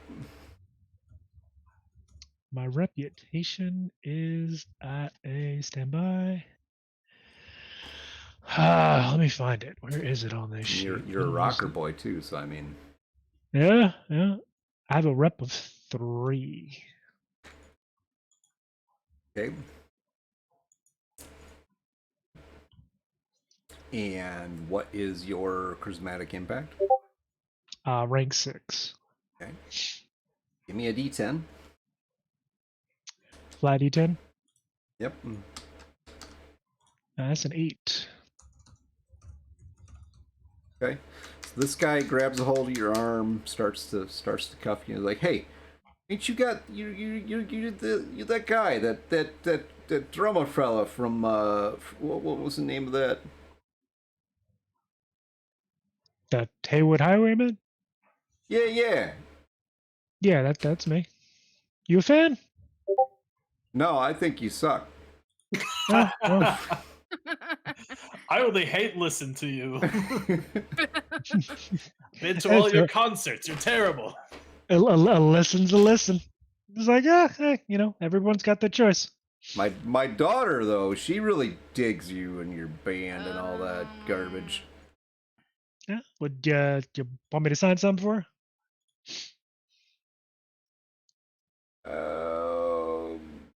Yeah, I do. Tell you what, I'm just gonna put these cuffs on you quick because I have to do that. We'll just, you'll be all right. I had a buddy of mine out here, short little girl. Well, woman. Don't tell her I said girl. She might stab me. She was with us, helping kind of clear out this. Look, guy, you guys really got it in there. I don't know what the fuck they're doing back there, but Okay, we're gonna stop right there. Mercy.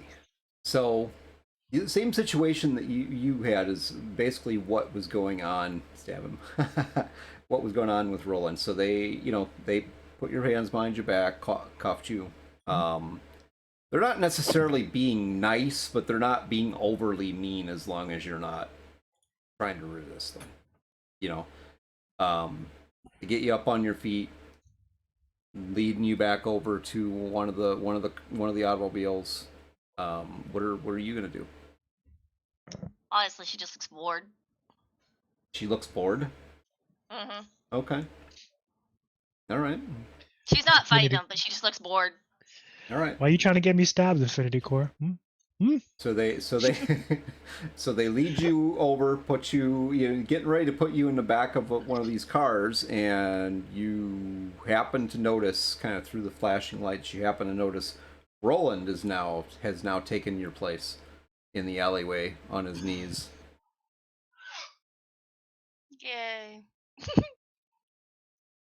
She's like, you might want to go help with your friend over there. Yeah, I think he's got it. I mean, the asshole you got kneeling's a friend of mine anyway.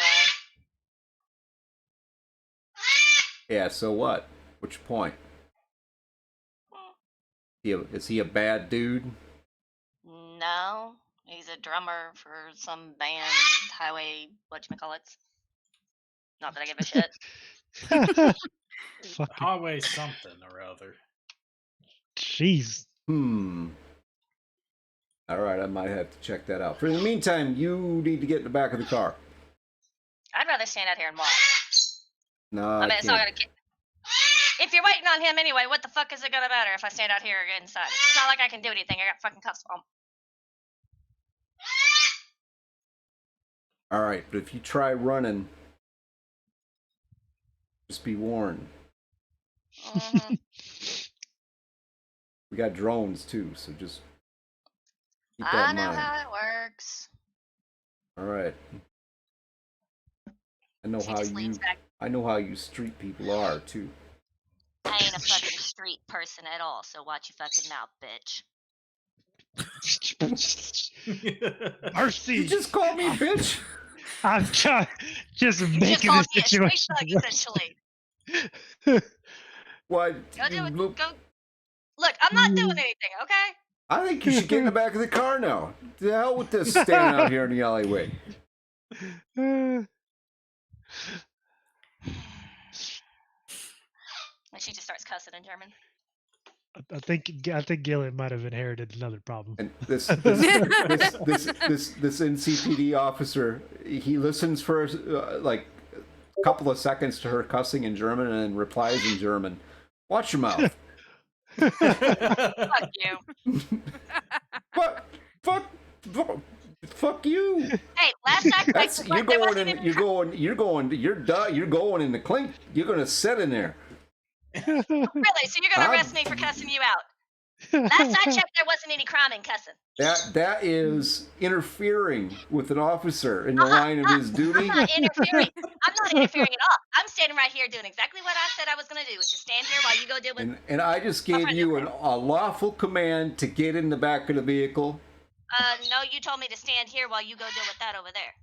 And I told you to get in the back of the vehicle. Does Are Roland you hear going any to of this? comply? Whatever, fucking asshole. I feel like this is an argument that has very much happened in real life somewhere. Oh. All right, do you get in the back of the vehicle? Might as well. Okay. All right. So he puts you in the back of the vehicle. It's still not necessarily being mean. He puts you in the back of the vehicle and actually turns the air on for you. So. Ah, how polite. Yeah. Well, they take you into custody, you know. But and he goes up and joins the other officer with Roland. In the meantime, Yogi and Gillian. So, this lady that you are now holding at gunpoint, like, look, I don't know who was it? What did you say his name was? Bob Beast. Bob. Big guy, very much earns the name. Yeah, there's lots of big guys around. Night City. There's a lot of people here. I don't know if you noticed or not. Let me ask you a different question then. One more question, then you get out of my shop. That depends on your answer. What's behind the door back of the server room? That's none of your business. He just kind of gives her a look and Why don't you go back there and find out? If you'd be so kind as to disable his security back there, maybe I would. Get out of my store, then I won't have to have the security on. And he just kind of gives her a look and he kind of like juts the gun like right under like her chin. He's like, come on. You can visibly see that Yogi is also getting increasingly frustrated at this questioning. Whew. Ow. You guys are mean. Okay. Give me a roll. All right. Surely the bad rolling for this interrogation is over, and this is going to be a fantastic roll. 19. I mean, sorry, not 19. 17. That's So good. That's good. Not decent. It's decent. Yeah. You stick the gun under her chin. I'm imagining applying a little pressure, and she kind of goes up on her tippy toes. Look, Yeah, just a little bit. why are you harassing me? Okay, I don't have anything to do with these people. I run a legitimate business here. Why are they standing outside your store then? I don't fucking know. Why don't you ask them? Oh, I forgot. You killed them. Yogi's actually gonna slap her this time. Okay. God's like, whoa, I thought I was bad cop. No, this is bad cop, bad cop. We're gonna have to be bad cop, worse cop. So you take me prisoner, and now, and she's kind of holding the side of her face. Now you assault me, and you put a gun in my face, and you're trespassing on my property. You own the store. Why the hell are the servers back there, and why are the scavs hanging out? I don't providing own the security store, for you idiot. I manage the store. Oh, you're backtracking real quick, huh? But why are they providing security for your store? They're not. They I were told you. outside of the security door, standing there with weapons, waiting for somebody to It's open a that door. security door. It only opens one way. Doesn't matter. They were still sitting out here, ready to go.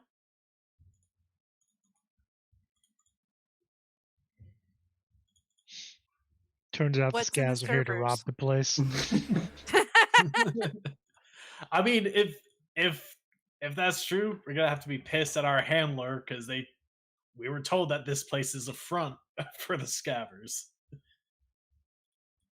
She's actually gonna take a couple fistfuls of this lady's shirt around her collar at this point. Okay. Yogi's This poor lady. getting all up in it now. She's you know, she's not as confident looking as she was, although you guys have really struggled with intimidating this woman. But Up to 17, that's good. and you're like, what, 6th try? That was my second. Thank you very much. Second try, okay. So you grab hands full of what's going on?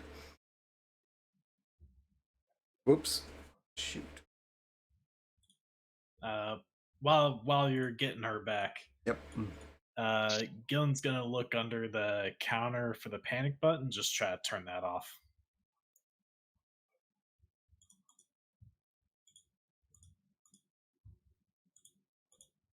All right. It doesn't. It's literally just a box with a button. Okay, so it's not like a toggle switch or anything like that. Nope. Okay. So Yogi, since you're back, you can tell us the rest of what you were doing there. Just holding on to her, looking at her, and she just says, "Listen, just tell us where he is. Tell us where he is, and this all goes away, and we'll leave." You notice that as she's talking to you, she keeps kind of looking like towards that door. She's like, how many times do I have to tell you I don't know anybody named Beast. I don't know anything about anybody named Beast. Like I said, Yogi kinda you're the clocks biggest that beast she's- that I know. Yogi kind of clocks that she's looking at the door. She says, "Turn off the security system. If there's really nothing back there for us to look at, turn off the security system. We'll go take a look, and then we'll leave." Lady, you should leave. Like, now. You should No, leave. you already know that we You can't should hack into go. those servers. We can't hack into those servers. Look at me. You know I'm not a net runner. He's definitely not a net runner. We just want to see what's back there. Yeah, you probably got a net Just turn runner off the outside security system. somewhere. I don't know nothing. Leave me alone. Jesus. I just work here, okay? I run the damn store desk and I take care of customers and it pays well. All right? That's it. That's all I know. Right. Yogi reaches into her medical bag and takes out a scalpel. Sure about that? Yeah. Ooh. Jesus. Ooh. All right. So, back out in the alleyway real quick here with Rob. Or I'm sorry, with Roland. So this other cop comes up. There's you can see there's 4 of them now. 2 wearing not like Max Tech style, but they're wearing decent body armor and carrying auto shotguns. Mm-hmm. They go walking by you up the alleyway. The other one from back by the car comes up and he's kind of speaking slow to the guy who's basically cuffing you right now. You have some hearing boost, right? I do. Okay, give me a roll. Where is my perception? It's a 20.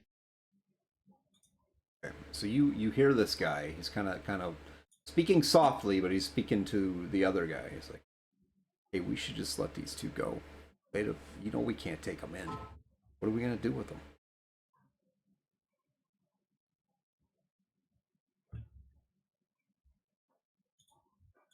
Okay.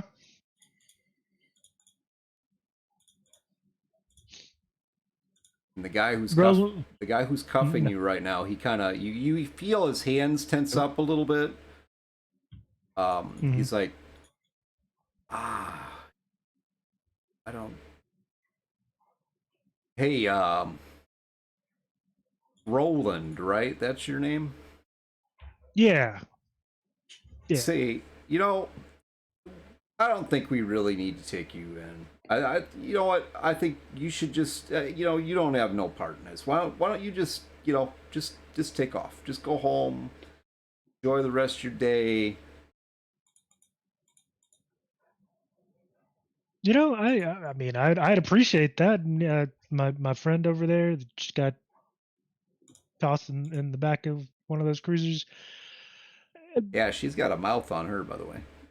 Yeah, she's just having a bad day. If you could kind of cut her some slack and let her go, we'll get our stuff and be on our way. I actually do still kind of looks back over his shoulder at the guy cuffing him. I do still have to sign that autograph for your daughter. So Yeah, yeah. Hey, Tommy, I'll take him back to the car and get these guys on their way. You go do what you got to do. So he leads you back over by the car. Opens it. Not the same officer you were talking to, Mel. While you're in the vehicle waiting, what are you doing? Sitting you there, looking bored. Sitting there waiting, looking bored? Okay, you're Yeah, not gonna there's nothing she really can do right now.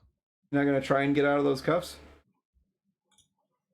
I don't even know if she's skilled enough to do that. pick lock, contortionist. I mean, she does Those have are a decent contortionist. those are the two that come to mind anyway. Yeah, I'm trying to find where the pick lock is. You know what? Actually, she would try to pick the lock. It will be in I found technique. it. Yeah. Go for it. Damn. All right. And I'm gonna actually burn 3 luck to make it a 19. Hey, how much luck do you have left? I haven't used any luck at all, so I only have 2 left. Okay. With using that. That's the first time I've used luck, so. All right. 19, and you're using contortionist? Pick lock. Pick locks. Okay, so you managed to pick that lock with something. I'm not sure what. Why don't you tell us what did you actually do? I mean, she's got the rippers, so. That's creative. I like it. Strong nails. I mean, she just sits there and behind her back, just sits there and fiddles with the lock, and all of a sudden, pop. Okay. So when they open, I mean, she's just sitting there rubbing her wrists. Oh, all right. Gilly, I sure hope my crew ain't getting arrested right now.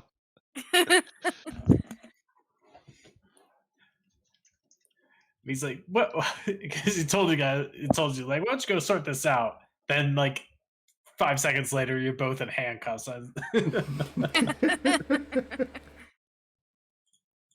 So, okay, yeah, this guy opens up the car door, and he, catch him by surprise at first.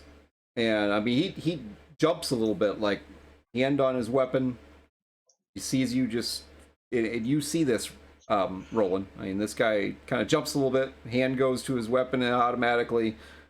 He tenses for a moment, sees you rubbing your wrists, and he's like, are you all right? Yeah, they were just a little tight. Oh, yeah, that happens. That happens sometimes. Is Roland still handcuffed? No, he took cuffs off. Oh, okay. So Roland's like, hey, what's up, Mercy? Mercy. Huh. Well, yeah, she doesn't look like a Mercy, does she? Well, now that you mention it. Anyway, I don't know. Why don't you get out of there? Come on out. She'll climb out, and she's like, "Can I have my rifle back, please?" Yeah, I don't know what you did to that thing, but yeah, you're gonna need to have somebody take a look at that, because. Yeah, that's not the one I'm really worried about. Okay, well, like a nice weapon to me. But here, he opens up a side of the back of the vehicle, pulls your weapon out, and hands it to you. He's like, you ain't gonna be able to do anything with that for a while anyway. Looks like you might have cracked your firing pin.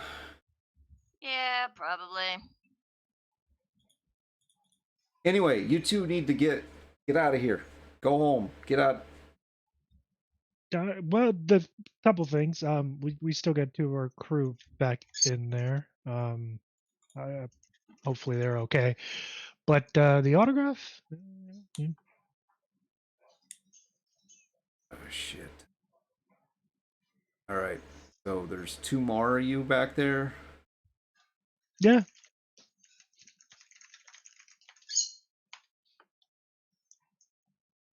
Huh. Yeah. Well, hey, yeah. Let me grab a thing here. I got some paper right here.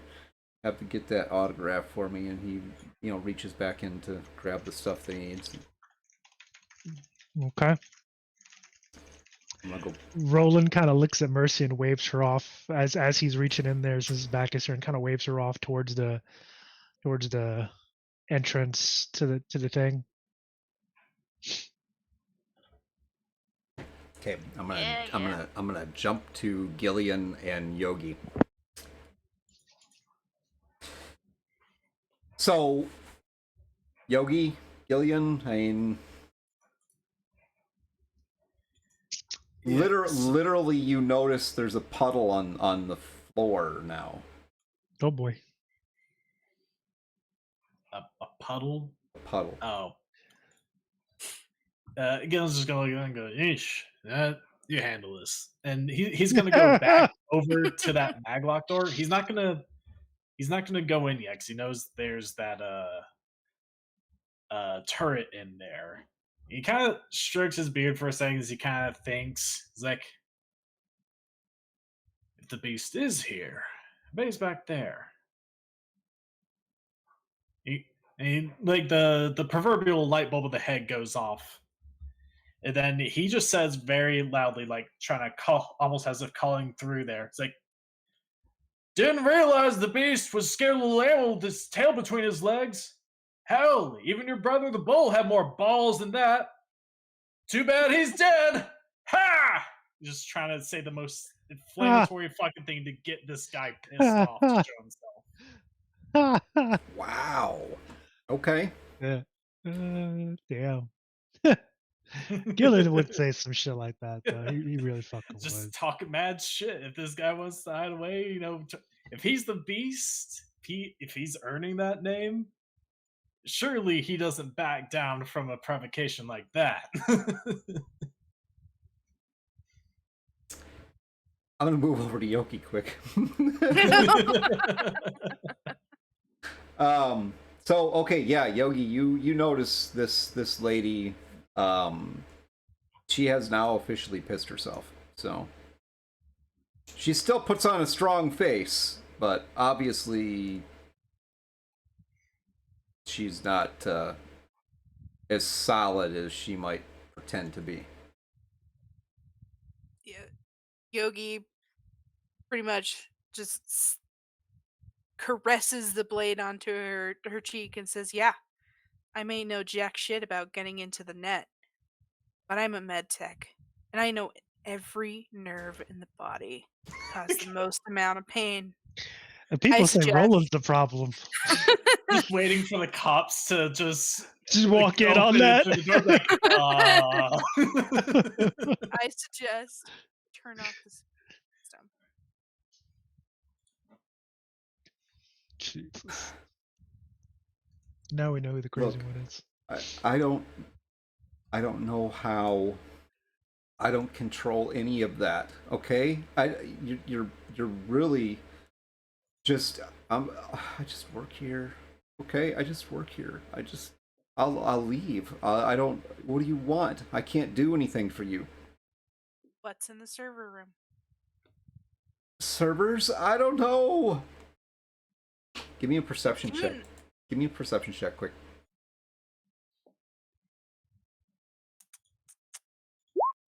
The 19? Ooh, solid. You hear the doors open behind you. Yogi. And she's like, I don't know. Why? Just leave me be, okay? I didn't see anything. I don't know who you are. I can't help you, okay? I just can't. I can't help you. Fucking cut me if that's what you want to do.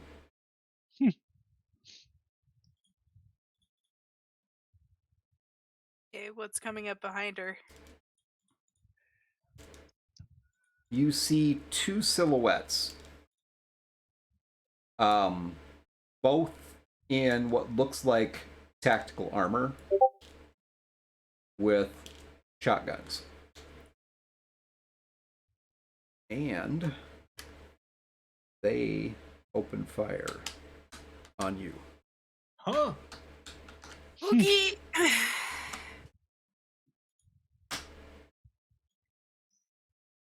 Give me an evasion check, Yogi. You got a meat shield.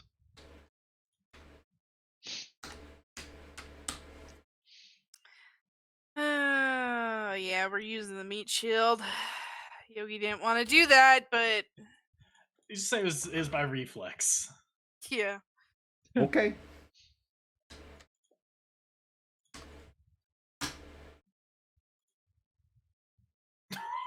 Oh, Is the meat shield dead? That's the question. Probably. Okay, so you hear them, basically take aim at you. It's not like a racking sound or anything, but you can hear the armor, the scrunching sound of the leather. And Gillian, you hear the shotgun blast go off in back of you. And the impact, you turn with her in front of you, and the impact of it actually takes both of you to the ground. Knocks you both down. You still are holding on to this lady's arms.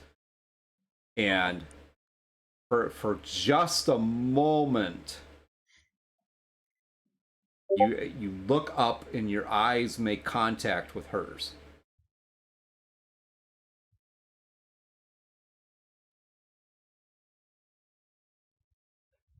She just goes, "Shit, I am so sorry." that is My bad, totally my my bad. my bad. My bad. Well, the good thing is Yogi's a med tech. She can patch her up. She's dead. Ugh. Yeah, you feel a moment of tension. She gets shot in the back, full on by the shotgun, and that slams her into you. You both go to the ground, and it just the shock of the whole thing. You feel her whole body kind of tense, like she's trying to do something, and you literally, as you're looking up, you kind of push up a little bit on her, and you catch her eyes with your own eyes, and you literally can feel that drain done, as if the life just drained out of her. She had pretty eyes, by the way. Gillian, you get to react to that. I'm guessing like because his attention was like over near the maglock door, and he hears that gunshot go off. Yep. So he turns around, and I guess he can see Yogi with the clerk's body like on top of her, just like. Well, from where you're at, back over by the door, no, you just don't see either one of them. Okay, but you do see these two assailants. Does he recognize them as NCPD right there? Give me a perception check. Okay, because he does have like teleoptics in his eye, so he can see pretty good even at a distance. That is a 17. Okay, yes, you do see the NCPD. All right, he's gonna be like, whoa, whoa, whoa, hold your fire! What the hell?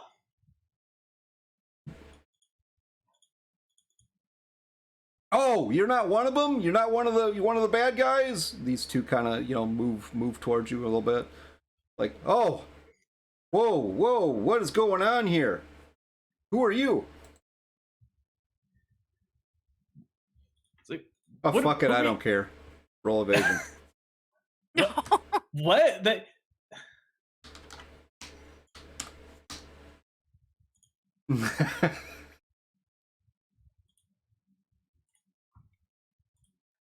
That's a 21. Yeah, one of them just levels off and takes a shot at you. Literally, he's like, who are you? Ah, fuck it, I don't care.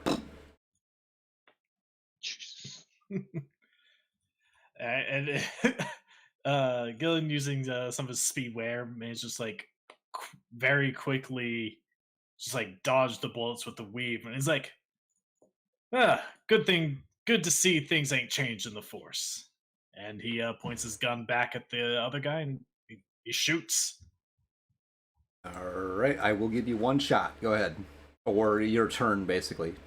2 shots. Okay. I think you only have one pistol now, right? Yeah, the DeLorean. It's a 21 for 23 damage. Okay, and you hit. Damn. All right, there's a double 6 there, so there's an injury. All right, give me the 2d8, please. 2d8, 7 and a 3.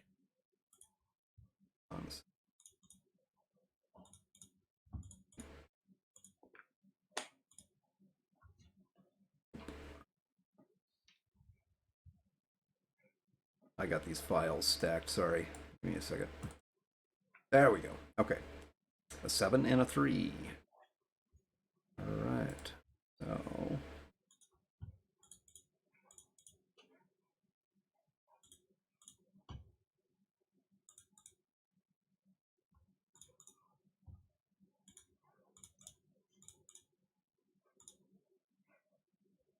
All right, so Gillian, you somehow managed to hit this guy in the ankle.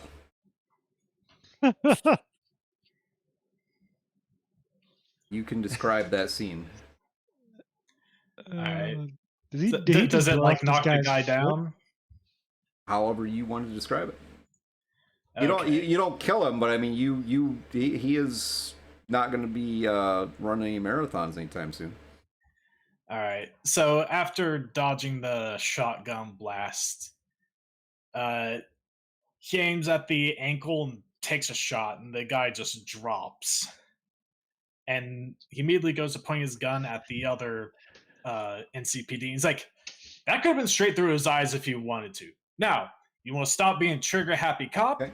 or does this need to be a fucking problem?"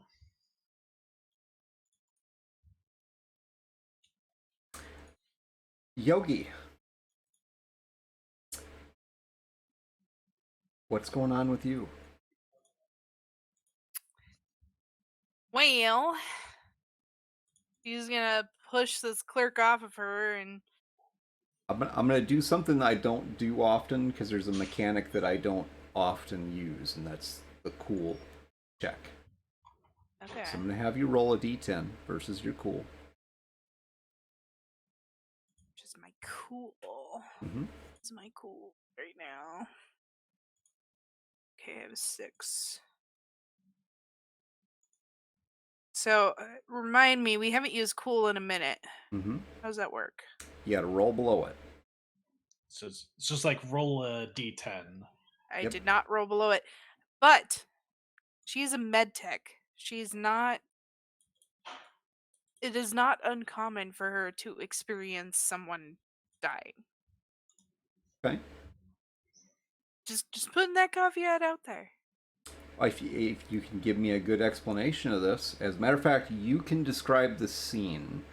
Technically, you have failed, so that would be either a panic moment or something else, because you've experienced a traumatic experience. But you can explain this. What do you do? What does she do?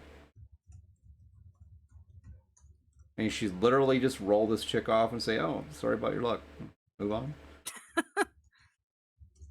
She kind of freezes for a moment, and she feels kind of tingly in her limbs, and feels a little lightheaded, and just says, "Ugh, I'll never get used to that." And then she attempts to roll under the desk. Okay. All right, so we'll leave that be, and that would normally be in the regular system. That would normally be a moment where you would potentially suffer some humanity loss, temporary humanity loss. But yeah, not using that. All right. So with that, we move back outside. Yes, I'm going to leave you hanging for a minute there, Gillian. All right. And I'm going to move back outside to Roland and Melanie. So Mel, what did you do? Roland gave you the eye thing. What did that mean to you, and what did you do? She just kind of raises a brow at him and it's like, what? Okay. Or are you still just kind of standing there dumbfounded? Like, what the fuck are you doing? Got something in your eyes, stupid?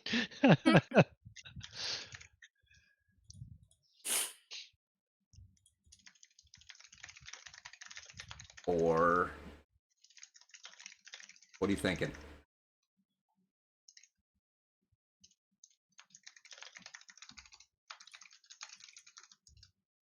She's just watching, like, I'll go back with the others. Okay, so you're gonna turn and walk away? Yep. All right. So, Roland, you're right there. Give me an odd or even. Even Steven. All right.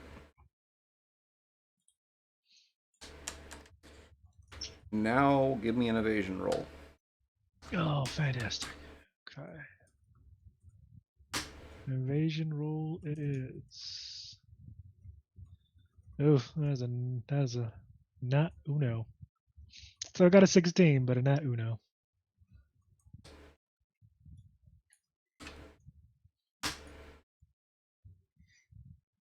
Okay, so this guy digs around in here where he pulled her rifle out from and handed it to her. And he's kind of talking to you as he's like, oh, let me get the paper. I really appreciate this, man. This is really good of you and all. And he spins around really quickly. He doesn't have pad and paper, but he does have an auto shotgun, and he pulls the trigger right point blank on you. Oof. And I'm gonna let you roll your own 2d8 for seeing what happens to you. All right. I'm starting to think these people aren't cops after all. 4 and 3.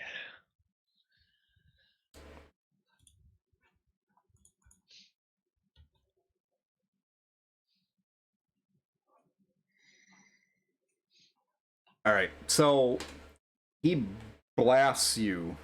It doesn't, because he's moving really quickly, it doesn't hit you in the chest. The blast actually hits you in the left arm. Okay. And I mean, it spins you around. Owie. Your left arm cannot be used at this point. Okay. Until fixed. Outstanding. Is it broken? It's chewed up, man. He just shot you in the arm with a shotgun. Fucking yeah. Okay. All right. Yeah. All right. It's chop meat. Gotcha. It is an owie. You will take additional bleed damage until you get stabilized. Okay. Good thing I can stabilize myself. Yeah. You gonna stop and do that right now? No, he's gonna shoot him. All right. I am gonna give you 4 an option. You can stick with all as a group. Okay. You can stick with your existing initiative, or you can reroll. But not just individually. You all have to reroll. That has to be a group decision. I'm fine with re-rolling. I'm okay with that. My vote would go towards reroll. Okay. Okay. I'm cool with that. Mel? All right.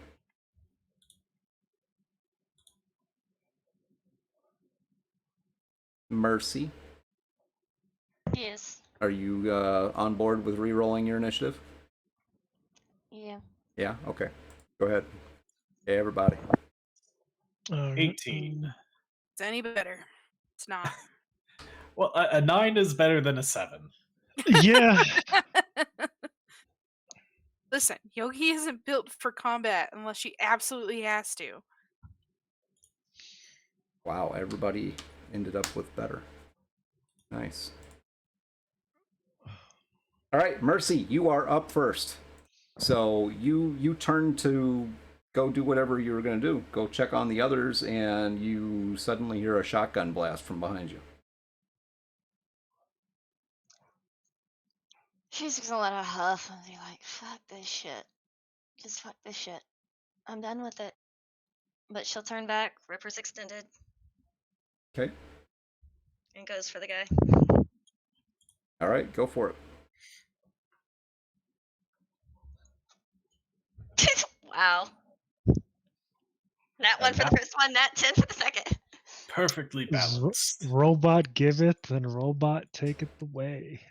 Take it first, then give. Give me Yeah. a odd or even. Even Steven. All right. Come to the dark side. Odd Todd. So that first attack is a horrible failure, but the second attack actually lands.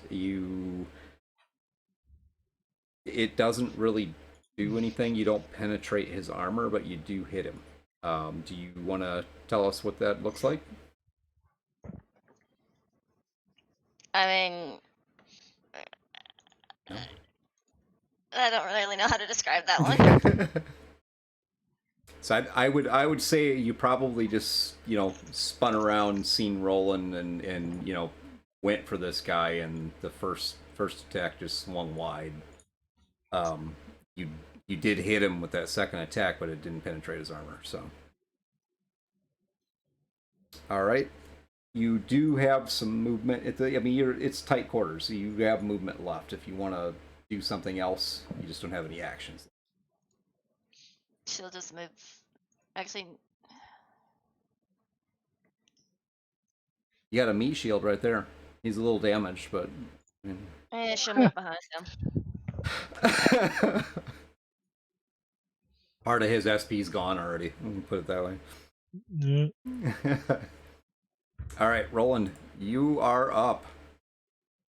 Talk about trauma. You literally cannot feel that arm right now. Oh, well, yeah, he's got a right one, so that's fine. Yeah. And he's gonna shoot this guy. Okay. That's God, triple ones, Jesus. Oof. Okay. Triple ones. And you So hit that's a him. 20. That was nearly minimal damage for a Yeah. 46. Yeah, and he's gonna shoot him again. So 19 for 16 damage with 2 6s. Okay, that one actually bites. So And those are both armor piercing rounds, and I'm gonna roll 2d8 for this fucker. 3 and 3. what's the 2d8 for? I had 2 6s. 2 6s. You did. Okay, there we go. All right. This 4 flavor option is also a little slows things down a little bit. Oh, caught him right in the chest. So go ahead and tell us what that is like. What kind of damage did I do? A dislocated shoulder. Okay, well Roland gets gets spun like a top. His arm is pretty much useless and kind of shredded up a bit, but he kind of keeps his wherewithal mostly and pulls his weapon and puts 2 in the guy's chest, upper chest area, but one of the shots kind of went a little wide of center mass and hits him in the upper chest, and you can hear the crunches. His shoulder kind of just the clavicle and everything just breaks.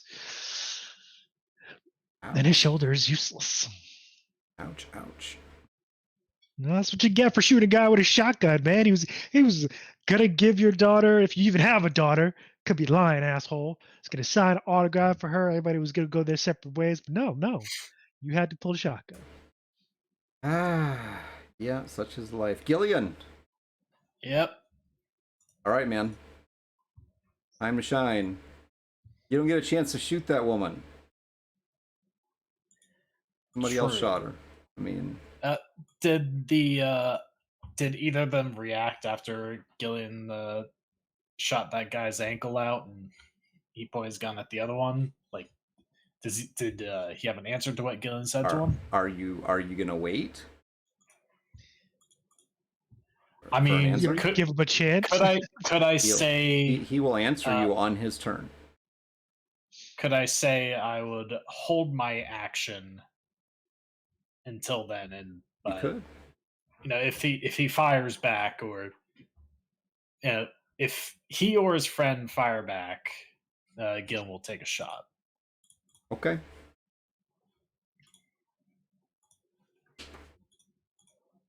And with that, it is his turn.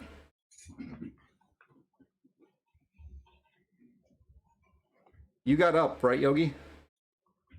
No, she pushed the clerk off of her, froze for a moment in a little bit of panic / numbness, and then tries to roll back under the desk, essentially taking the clerk's spot under the desk.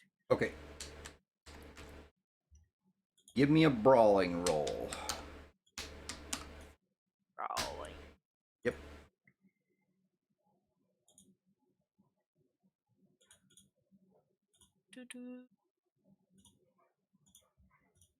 This is 17. All right, against a 19. That's a fail. Okay. All right, so the one that is still standing sees you shoot his partner and drop him, and he notices Yogi trying to crawl under the desk, so he moves over and grabs her and yanks her out from underneath the desk, and he now has that shotgun pointed at the base of her skull, up tight, while he is holding her. So, in the entire process of him doing that, I didn't get to use my hold action to shoot there. You said if he attacks you. He didn't attack you. Well, he was making a pretty obvious attack on somebody there. Not you, though. He was looking at him. He was watching him do it. You were a little stunned that this guy just turned away from you and went after Yogi. Okay. Okay. If I mean it is you. Well, no, actually, it's not. But I mean, you could use your turn now if you want to. All right. So, You want to take a shot at him now? I mean, with Yogi right there, I mean, he's not. You shoot the one that's I mean, on the floor. I mean, you're pretty good at that. So.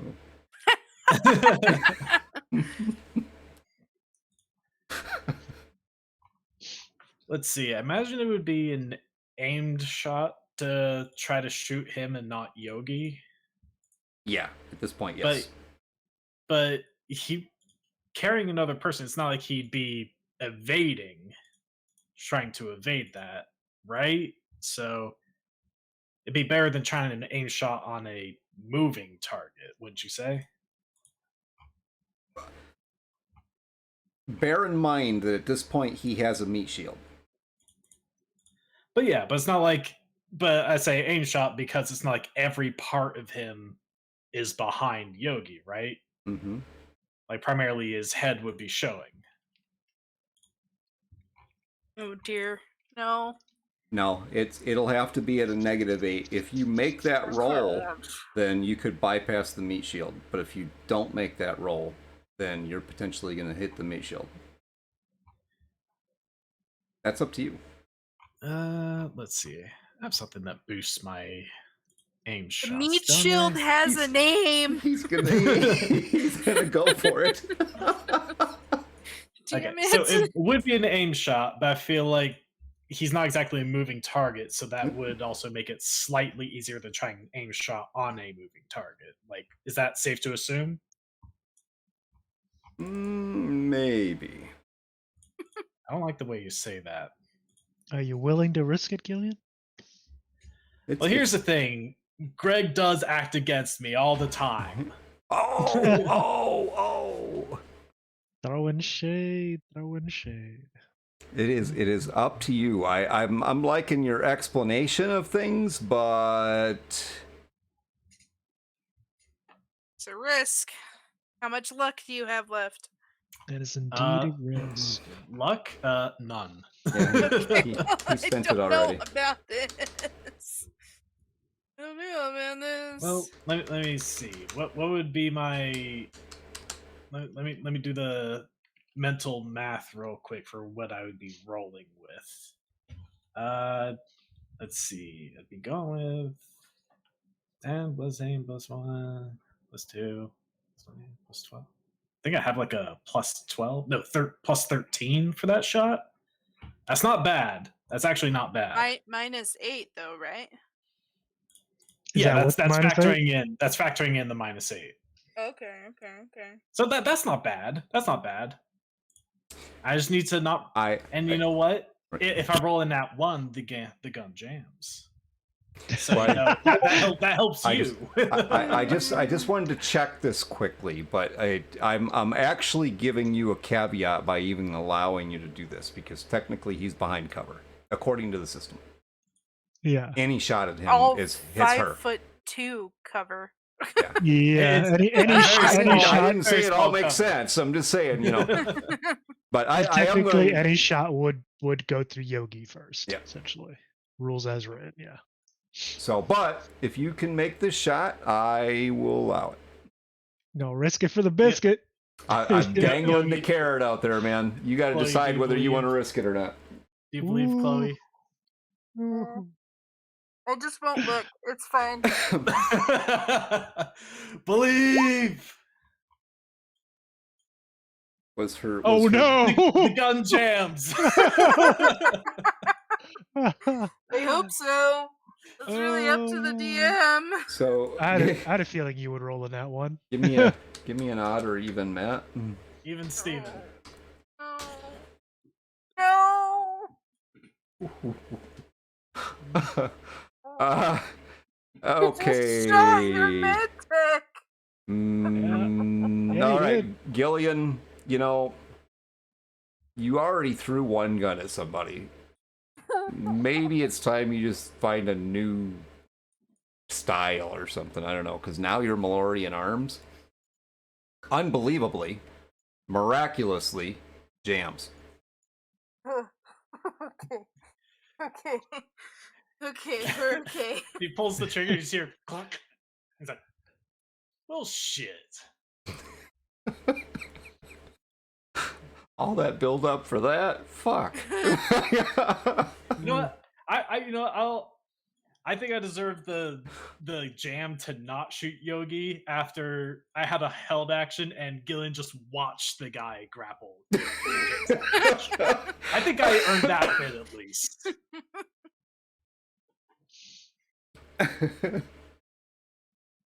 Oh my goodness. Yogi's also at the end of the turn order. I hate this.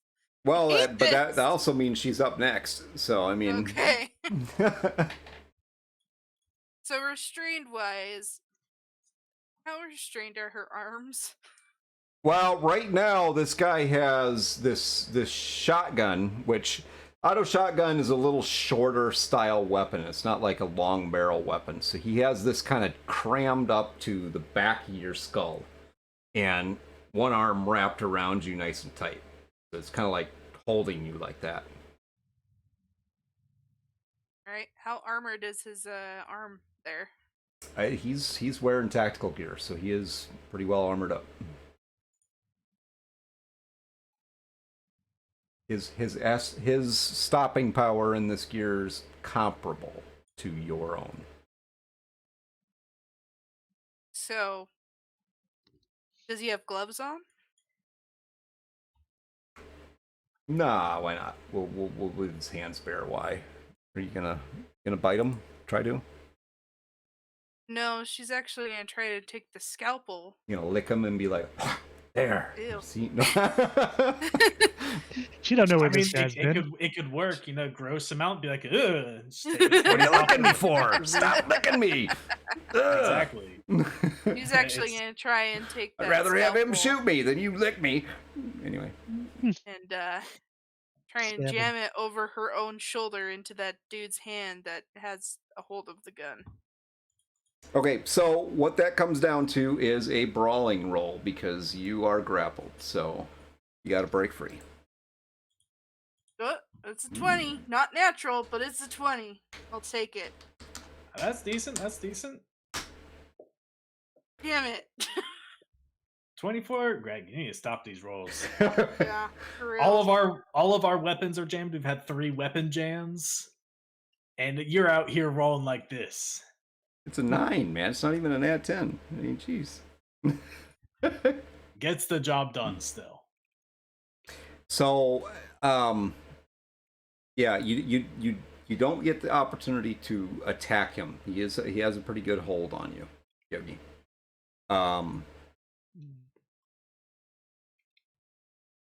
Yeah. All right. Well, sorry. after that fails, she kind of squirms. Says, "So clearly you're not NCPD." Got it. What makes you think I'm not in CPD? 1, you decided to use me as a meat shield. Didn't even know what I was or if I was just a civilian. I don't know you, lady. All I know is I'm paid to do a job, and you're in my way. And if that's look, just quiet. You're my hostage. Tell your buddy there to put his weapons down. No, I'm not gonna do that. Why not? 'Cause why would I do that?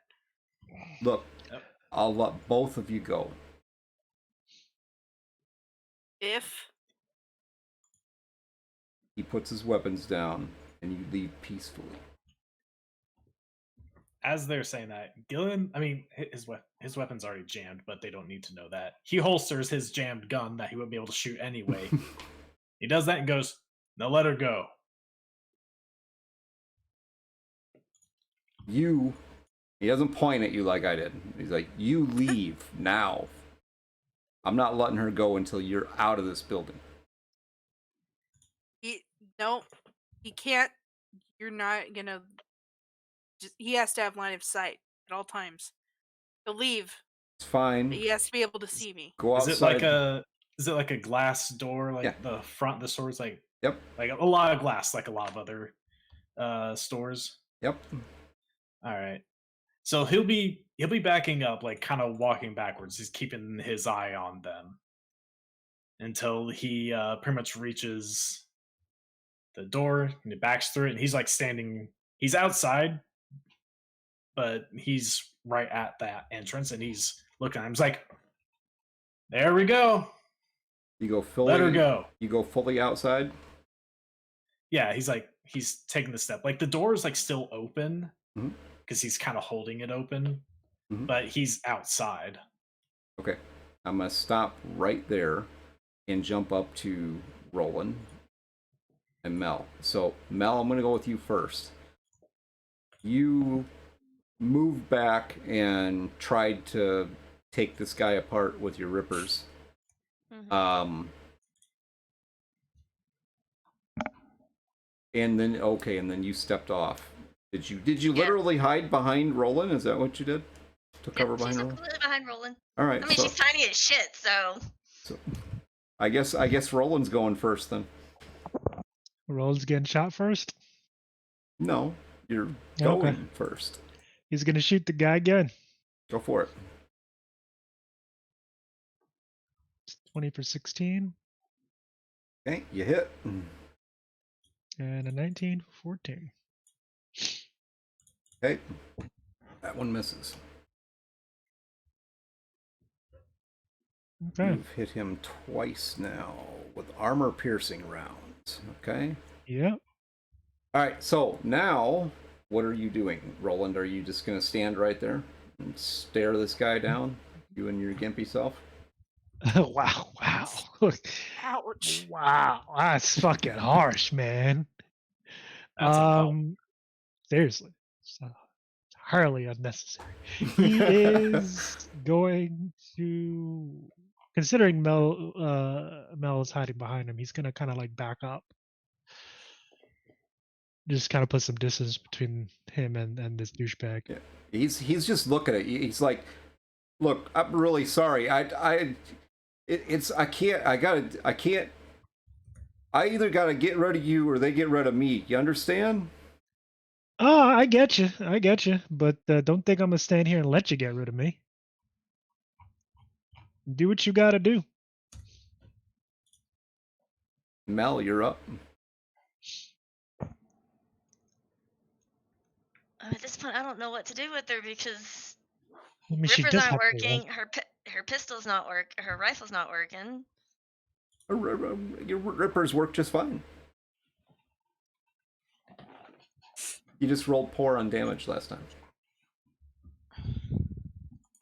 Yeah, but I don't know if I can get that high on the damage. Well, it's a melee Try. weapon, so it's half armor, and the guy's now missing 4 stopping power because of my 2 shots. I guess she'll try to attack him with the step out and try to attack him with the rippers again. Okay, go for it. 22 for 9 and 21 for 12.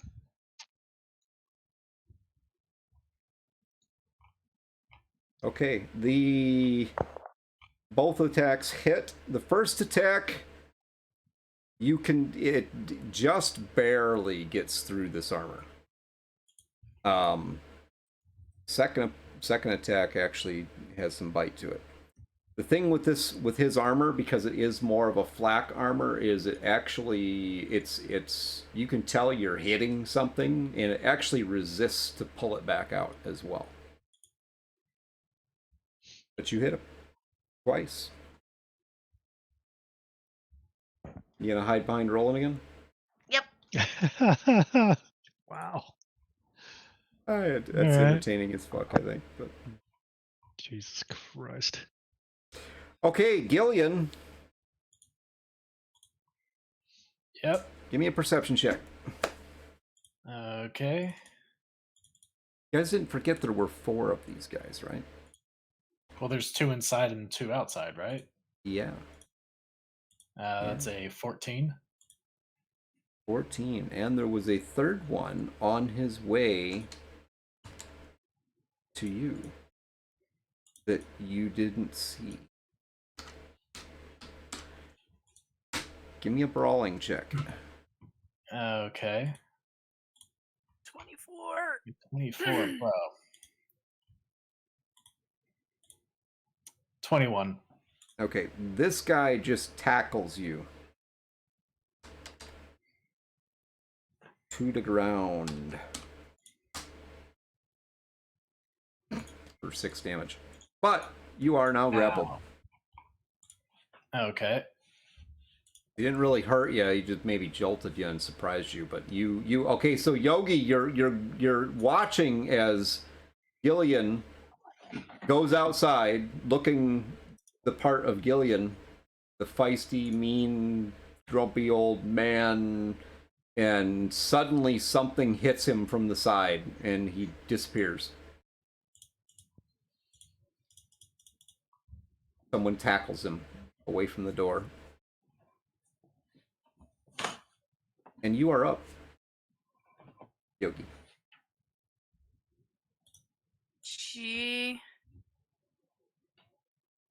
Oh man. She kind of just screams and calls the dude that still got her grappled a bastard and tries to bite him this time. Hey, roll me a grapple check. Come on, come on. It's not no. Just no. By 1 point. No. Tell you what, if anybody wants to give her a point of luck, I'm all out. I think everybody's pretty much out. I'll give her a point. point of luck. Okay, so you That leaves me with 1. going to be successful with that. Well, Kind of. actually, let's skip that because you're the one doing the attacking, so defender wins. So, Oh, well, keep your luck then. yeah. All right. And Mercy. So we are running late, guys. So I think I'm gonna run through one more round of this, and we'll stop it there. Not gonna end this piece out. And this was basically just a fun game anyway. So and it's been really fun, especially for Gillian. I'm sure he's had a lot of fun tonight. both weapons jammed. It's just like, So, okay. Wait. There was no reaction from behind the servers. So the beast wasn't there? Or I he don't know. really kept his cool? I don't know. You guys weren't able to find out. I mean, if you're really curious, we could pick this up again sometime and finish it off to see if the beast is actually here. And would it be disappointing if he wasn't actually here? You went through all this and he wasn't really here. You never did see him here. You're pretty sure he was here. According to the info given us to our reliable handler. Yes. Matt is playing that card hard, isn't he? I mean, we were here based on a job that told us that he was here. Mm-hmm.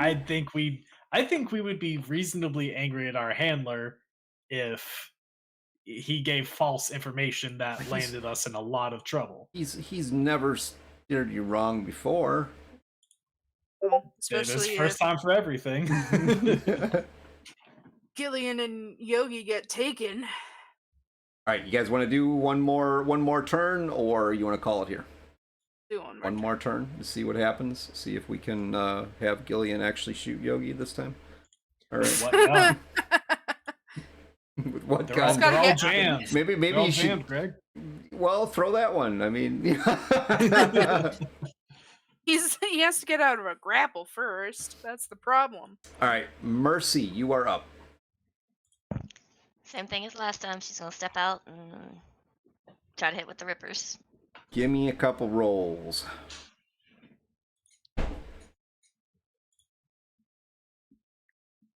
And yeah, that first one is shit. Just because we're going to end this out, ma'am, why don't you tell us what happens? Because I'm going to let you take that guy out if you so choose to.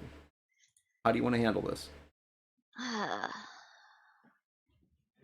And that's good that you've beat on him a bit already. You didn't have a lot of health to begin with, so it's just the armor.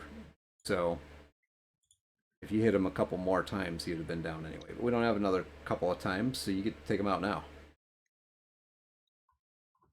Roland's going to have to run around the corner and try and get a kill. She's going to look at the guy and goes, you know, you had a chance to leave. You had a chance to run. Had a chance to let them go. Could have just let us walk away. No, lady, I couldn't. Yeah, you could have. I didn't. You don't understand. No, you see, I do understand. Because what you did was the coward's way out. You could have just manned up and fought back against them, come what may. You chose to attack us, which is where you fucked up. So now you die.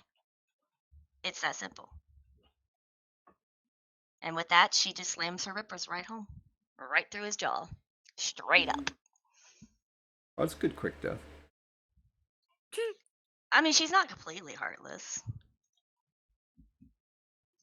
All you hear from him is you slam that up through, and his eyes kind of shake a little bit. And the last dying thought, he says, "Take care of my goldfish."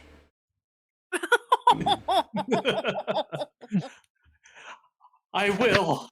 Ready to kind of shake her hand off and then looks at Roland's like, I'm not taking care of no fucking goldfish. You have fun with that. No. All right. The goldfish come from, Rob. Like fish. Rob Fish Hater Ramos over here. No.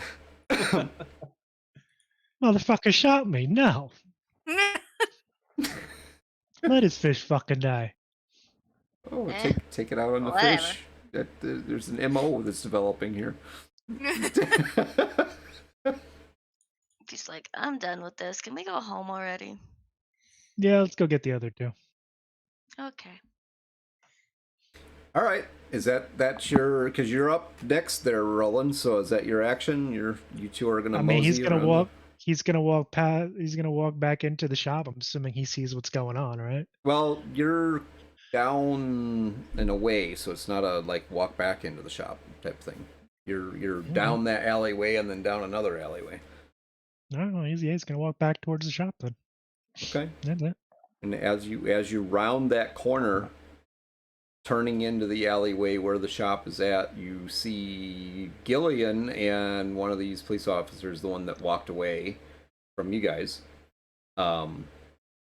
scuffling on the ground. So I'm assuming my walk took both my action and my movement. If you wanted to try to take a shot, I would definitely allow that, but understand that you're shooting at a grapple situation. But you can do it, man. Go for it. Take a shot. This is like revenge time here. I mean, here's the thing: if he tackled me to the floor, he's probably like kind of on top of Gillian. So if anything, the cop is the meat shield for Gillian right now. I am going. Fuck it. Risk it for the biscuit. We're taking a shot. Okay. All right. To 20 for 15 damage.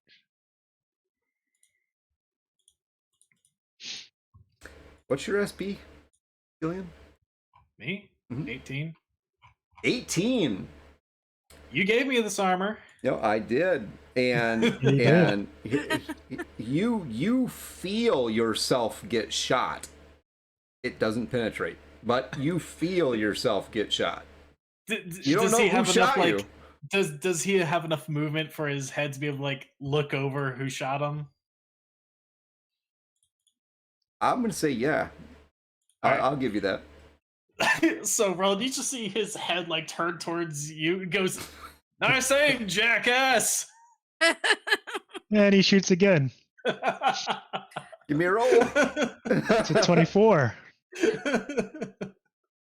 24 for 18. Yep. And you have 18 SP? That one doesn't hit the cop either. You're a meat shield. He's on Wait, top who's of me. on He top just of he just him? grappled on me. top of him? So technically, rules as written say you're a meat shield.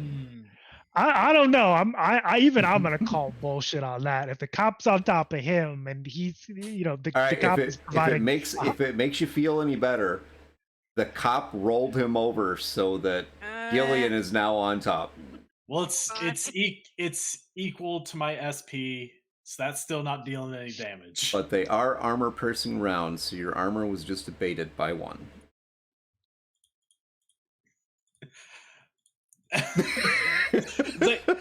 Gil's just like, it's like, whose side are you on? Quit shooting me!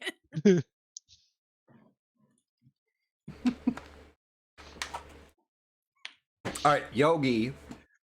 Officer, I'm being attacked.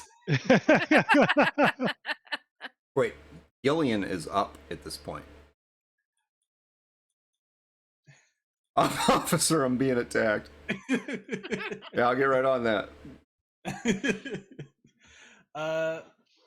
So how much free movement with his left hand does he have? Does he have enough to where he could at least like point his hand at the cop's face? Oh no! Please don't do it. You're too close. Yeah, you could. Okay, so You're you way too can't- close. You can't attack him. That's the only thing. You can't attack him. You have to use your action to break free from the grapple. That's fine. So okay. Gillian he's gonna point his left hand. That's his cyber hand. Yep.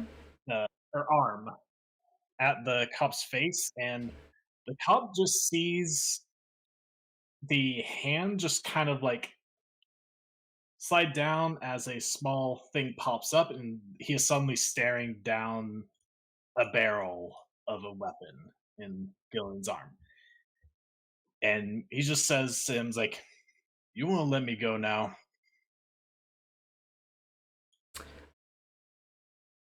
I am gonna give you your an intimidation roll. See if that has any effect on him. Hold on. Intimidation is not a No, skill. no, I know. I'm looking to see what's going to be the best fit. Maybe persuasion, I guess. That one just happens to be your highest, other than interrogation. I mean, there's like a one difference between. Actually, no, the two are the same. Do it. That's fine. Gillian does have quite a reputation. Reputation is 4. Could that possibly come into play here? Yep. Glad you mentioned that. Yeah, because he's known to like the reputation events that he's gained is fearless, one tough old bastard, heartless bastard. Lots of bastards that I'm just now noticing. So let me make a roll with that. Should I just add my reputation on top of it? Yeah, we'll do it that way this time. Typically, there is a little different way that works, but yeah, go ahead. Oh, okay. So that's in 11. Add the 4 reputation on top of that, so that's a 15. All right, and I'm gonna say that's a success. So he's like, "Look, if I let you go, you got to keep your fucking mouth shut." It's like, what, that your buddy just shot an innocent clerk to death? Sure. My lips are sealed. You really got a death wish, don't you, old man? You know, if you shoot me with that thing, we're both dead. It's like, are you willing to take that risk? Look, you guys fucked up and killed an innocent bystander. I don't give a shit. I'm willing. Innocent? Really? There's innocent people in Night City? Really? Fuck you, Ben. Reassuring to hear a cop say that. Then again, guess that ain't changed.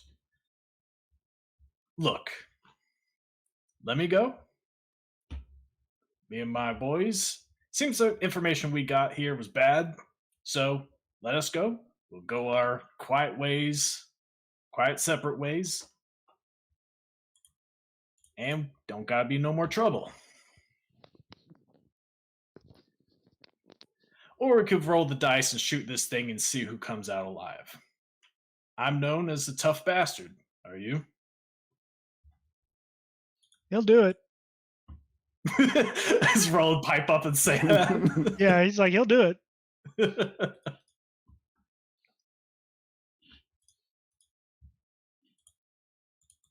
Yogi kind of pipes up and says, "I'm still here too. Hello." That guy, the guy who has you, Yogi, he's like, shh. Shh, this is getting good. Like he's watching a movie. So this guy, no change at all, and then suddenly he just lets go of you. All right, leave.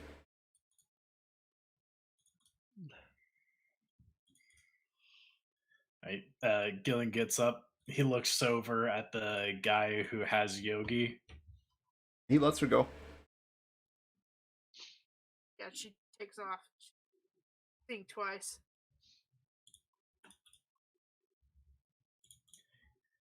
All right.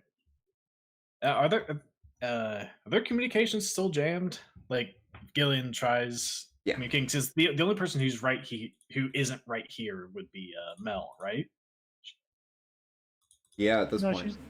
Oh, she came with you? Okay. I think. Okay. Yes. All right. So the group together, Gillen's gonna look towards the cop, and he says, It's like, we came here on a tip about this place being a front for scabbers, connected to a guy named Beast. I didn't Sure, say you I guys wanted to dated talk him. to you. I just said go. Okay, well, shit. Sorry if I try to help you do your job. And he starts walking away. All right.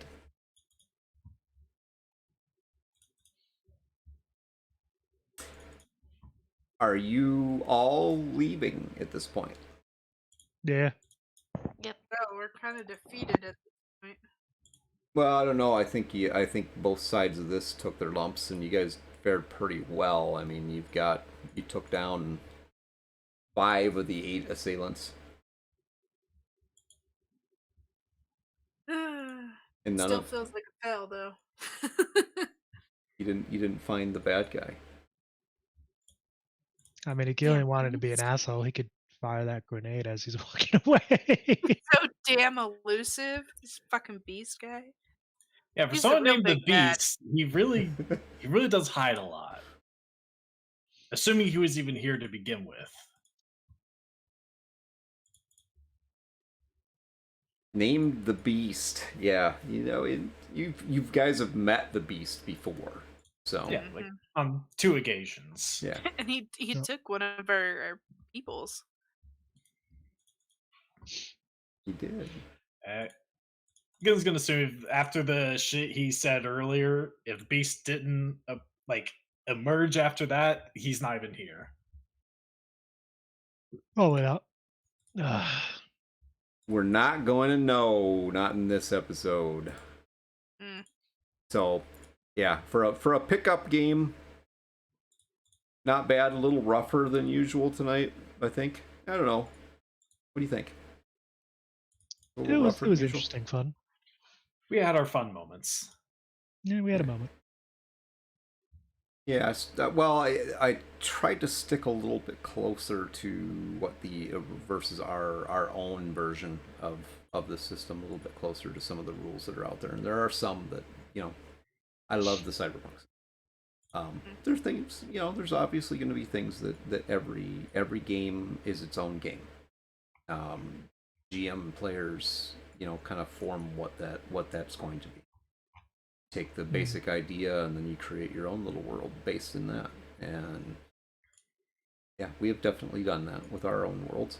I gotta say, I do love this game, and there are just a couple things that I would change.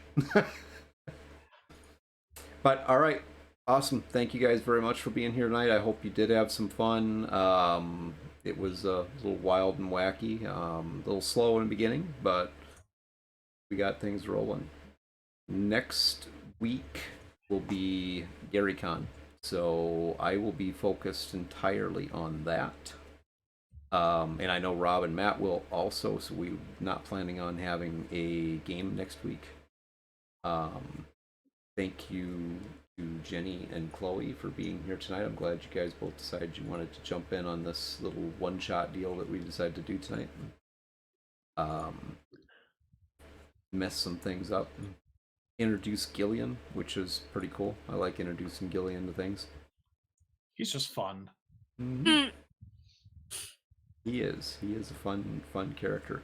Mel got her second opportunity to, or no, this is the third time you've played her on the stream, right? Yeah, you're playing Mel when we were on that 2 episode bit with the taco truck incident. Different form of Mel. Yeah. But still, it's an interesting character. I look forward to seeing more of Mel in the future. So, outside of that, thank you very much for being here, everybody. Thank you very much to our audience for showing up tonight and watching our shenanigans. And look forward to seeing you again. Yep. Anybody got any closing remarks? I figured this out now. The raid thing, I just got to turn it over to you guys and say, hey, closing remarks, and then I can go set the raid up. It seems like I'm not like... Yeah, so as we said at the end of last night's stream, while we aren't going to be having a Thursday game stream, we still plan to do the update log. We have, since Greg is going to be leaving for Gary Con around that time, we're still trying to figure out if we're going to do an early Tuesday update log, or myself and Rob will do a stream without him. Once we figure that out, we'll let you guys who are on the Discord know. Keep you guys updated so you know what the plan is. Did I buy enough time, Greg? Did I do it? You did. That's like almost enough time. Almost. Oh, See? you know, we're practicing. We're getting better. We're getting better. Yeah. Greg is getting better. You drew me in. I was so interested in what you're saying. I got confused for a minute there. I'm old. I know. I get confused. I've been told by sometimes. many I have the voice of an angel. I know. Yeah, don't worry. Since there's a little bit more time, are there any more spots for virtual games for GaryCon? There are, I think. Yes. Let me check. Last I checked, a spot opened up in my Thursday game. Yeah, there's one spot open in my Thursday game. Called Cyberpunk Red Bozo Bonanza. What about you, Rob? I have. Let's see. I have 4 spots. I have 1 spot in my Thursday game, 1 spot in my Saturday game, and 2 spots in my Sunday game. Yeah, and you're running I am Witcher game running called The Witcher, a series of unusual events in Vizima, which is a capital city in Temeri, I believe. Very, Yep, very so nice. if any of you guys are interested in playing either some Cyberpunk or Witcher and are attending GaryCon with a virtual badge, then join up while you have the chance. For the seats fill up. Mm-hmm. And Yeah, that's pretty much it. Yeah, sorry guys.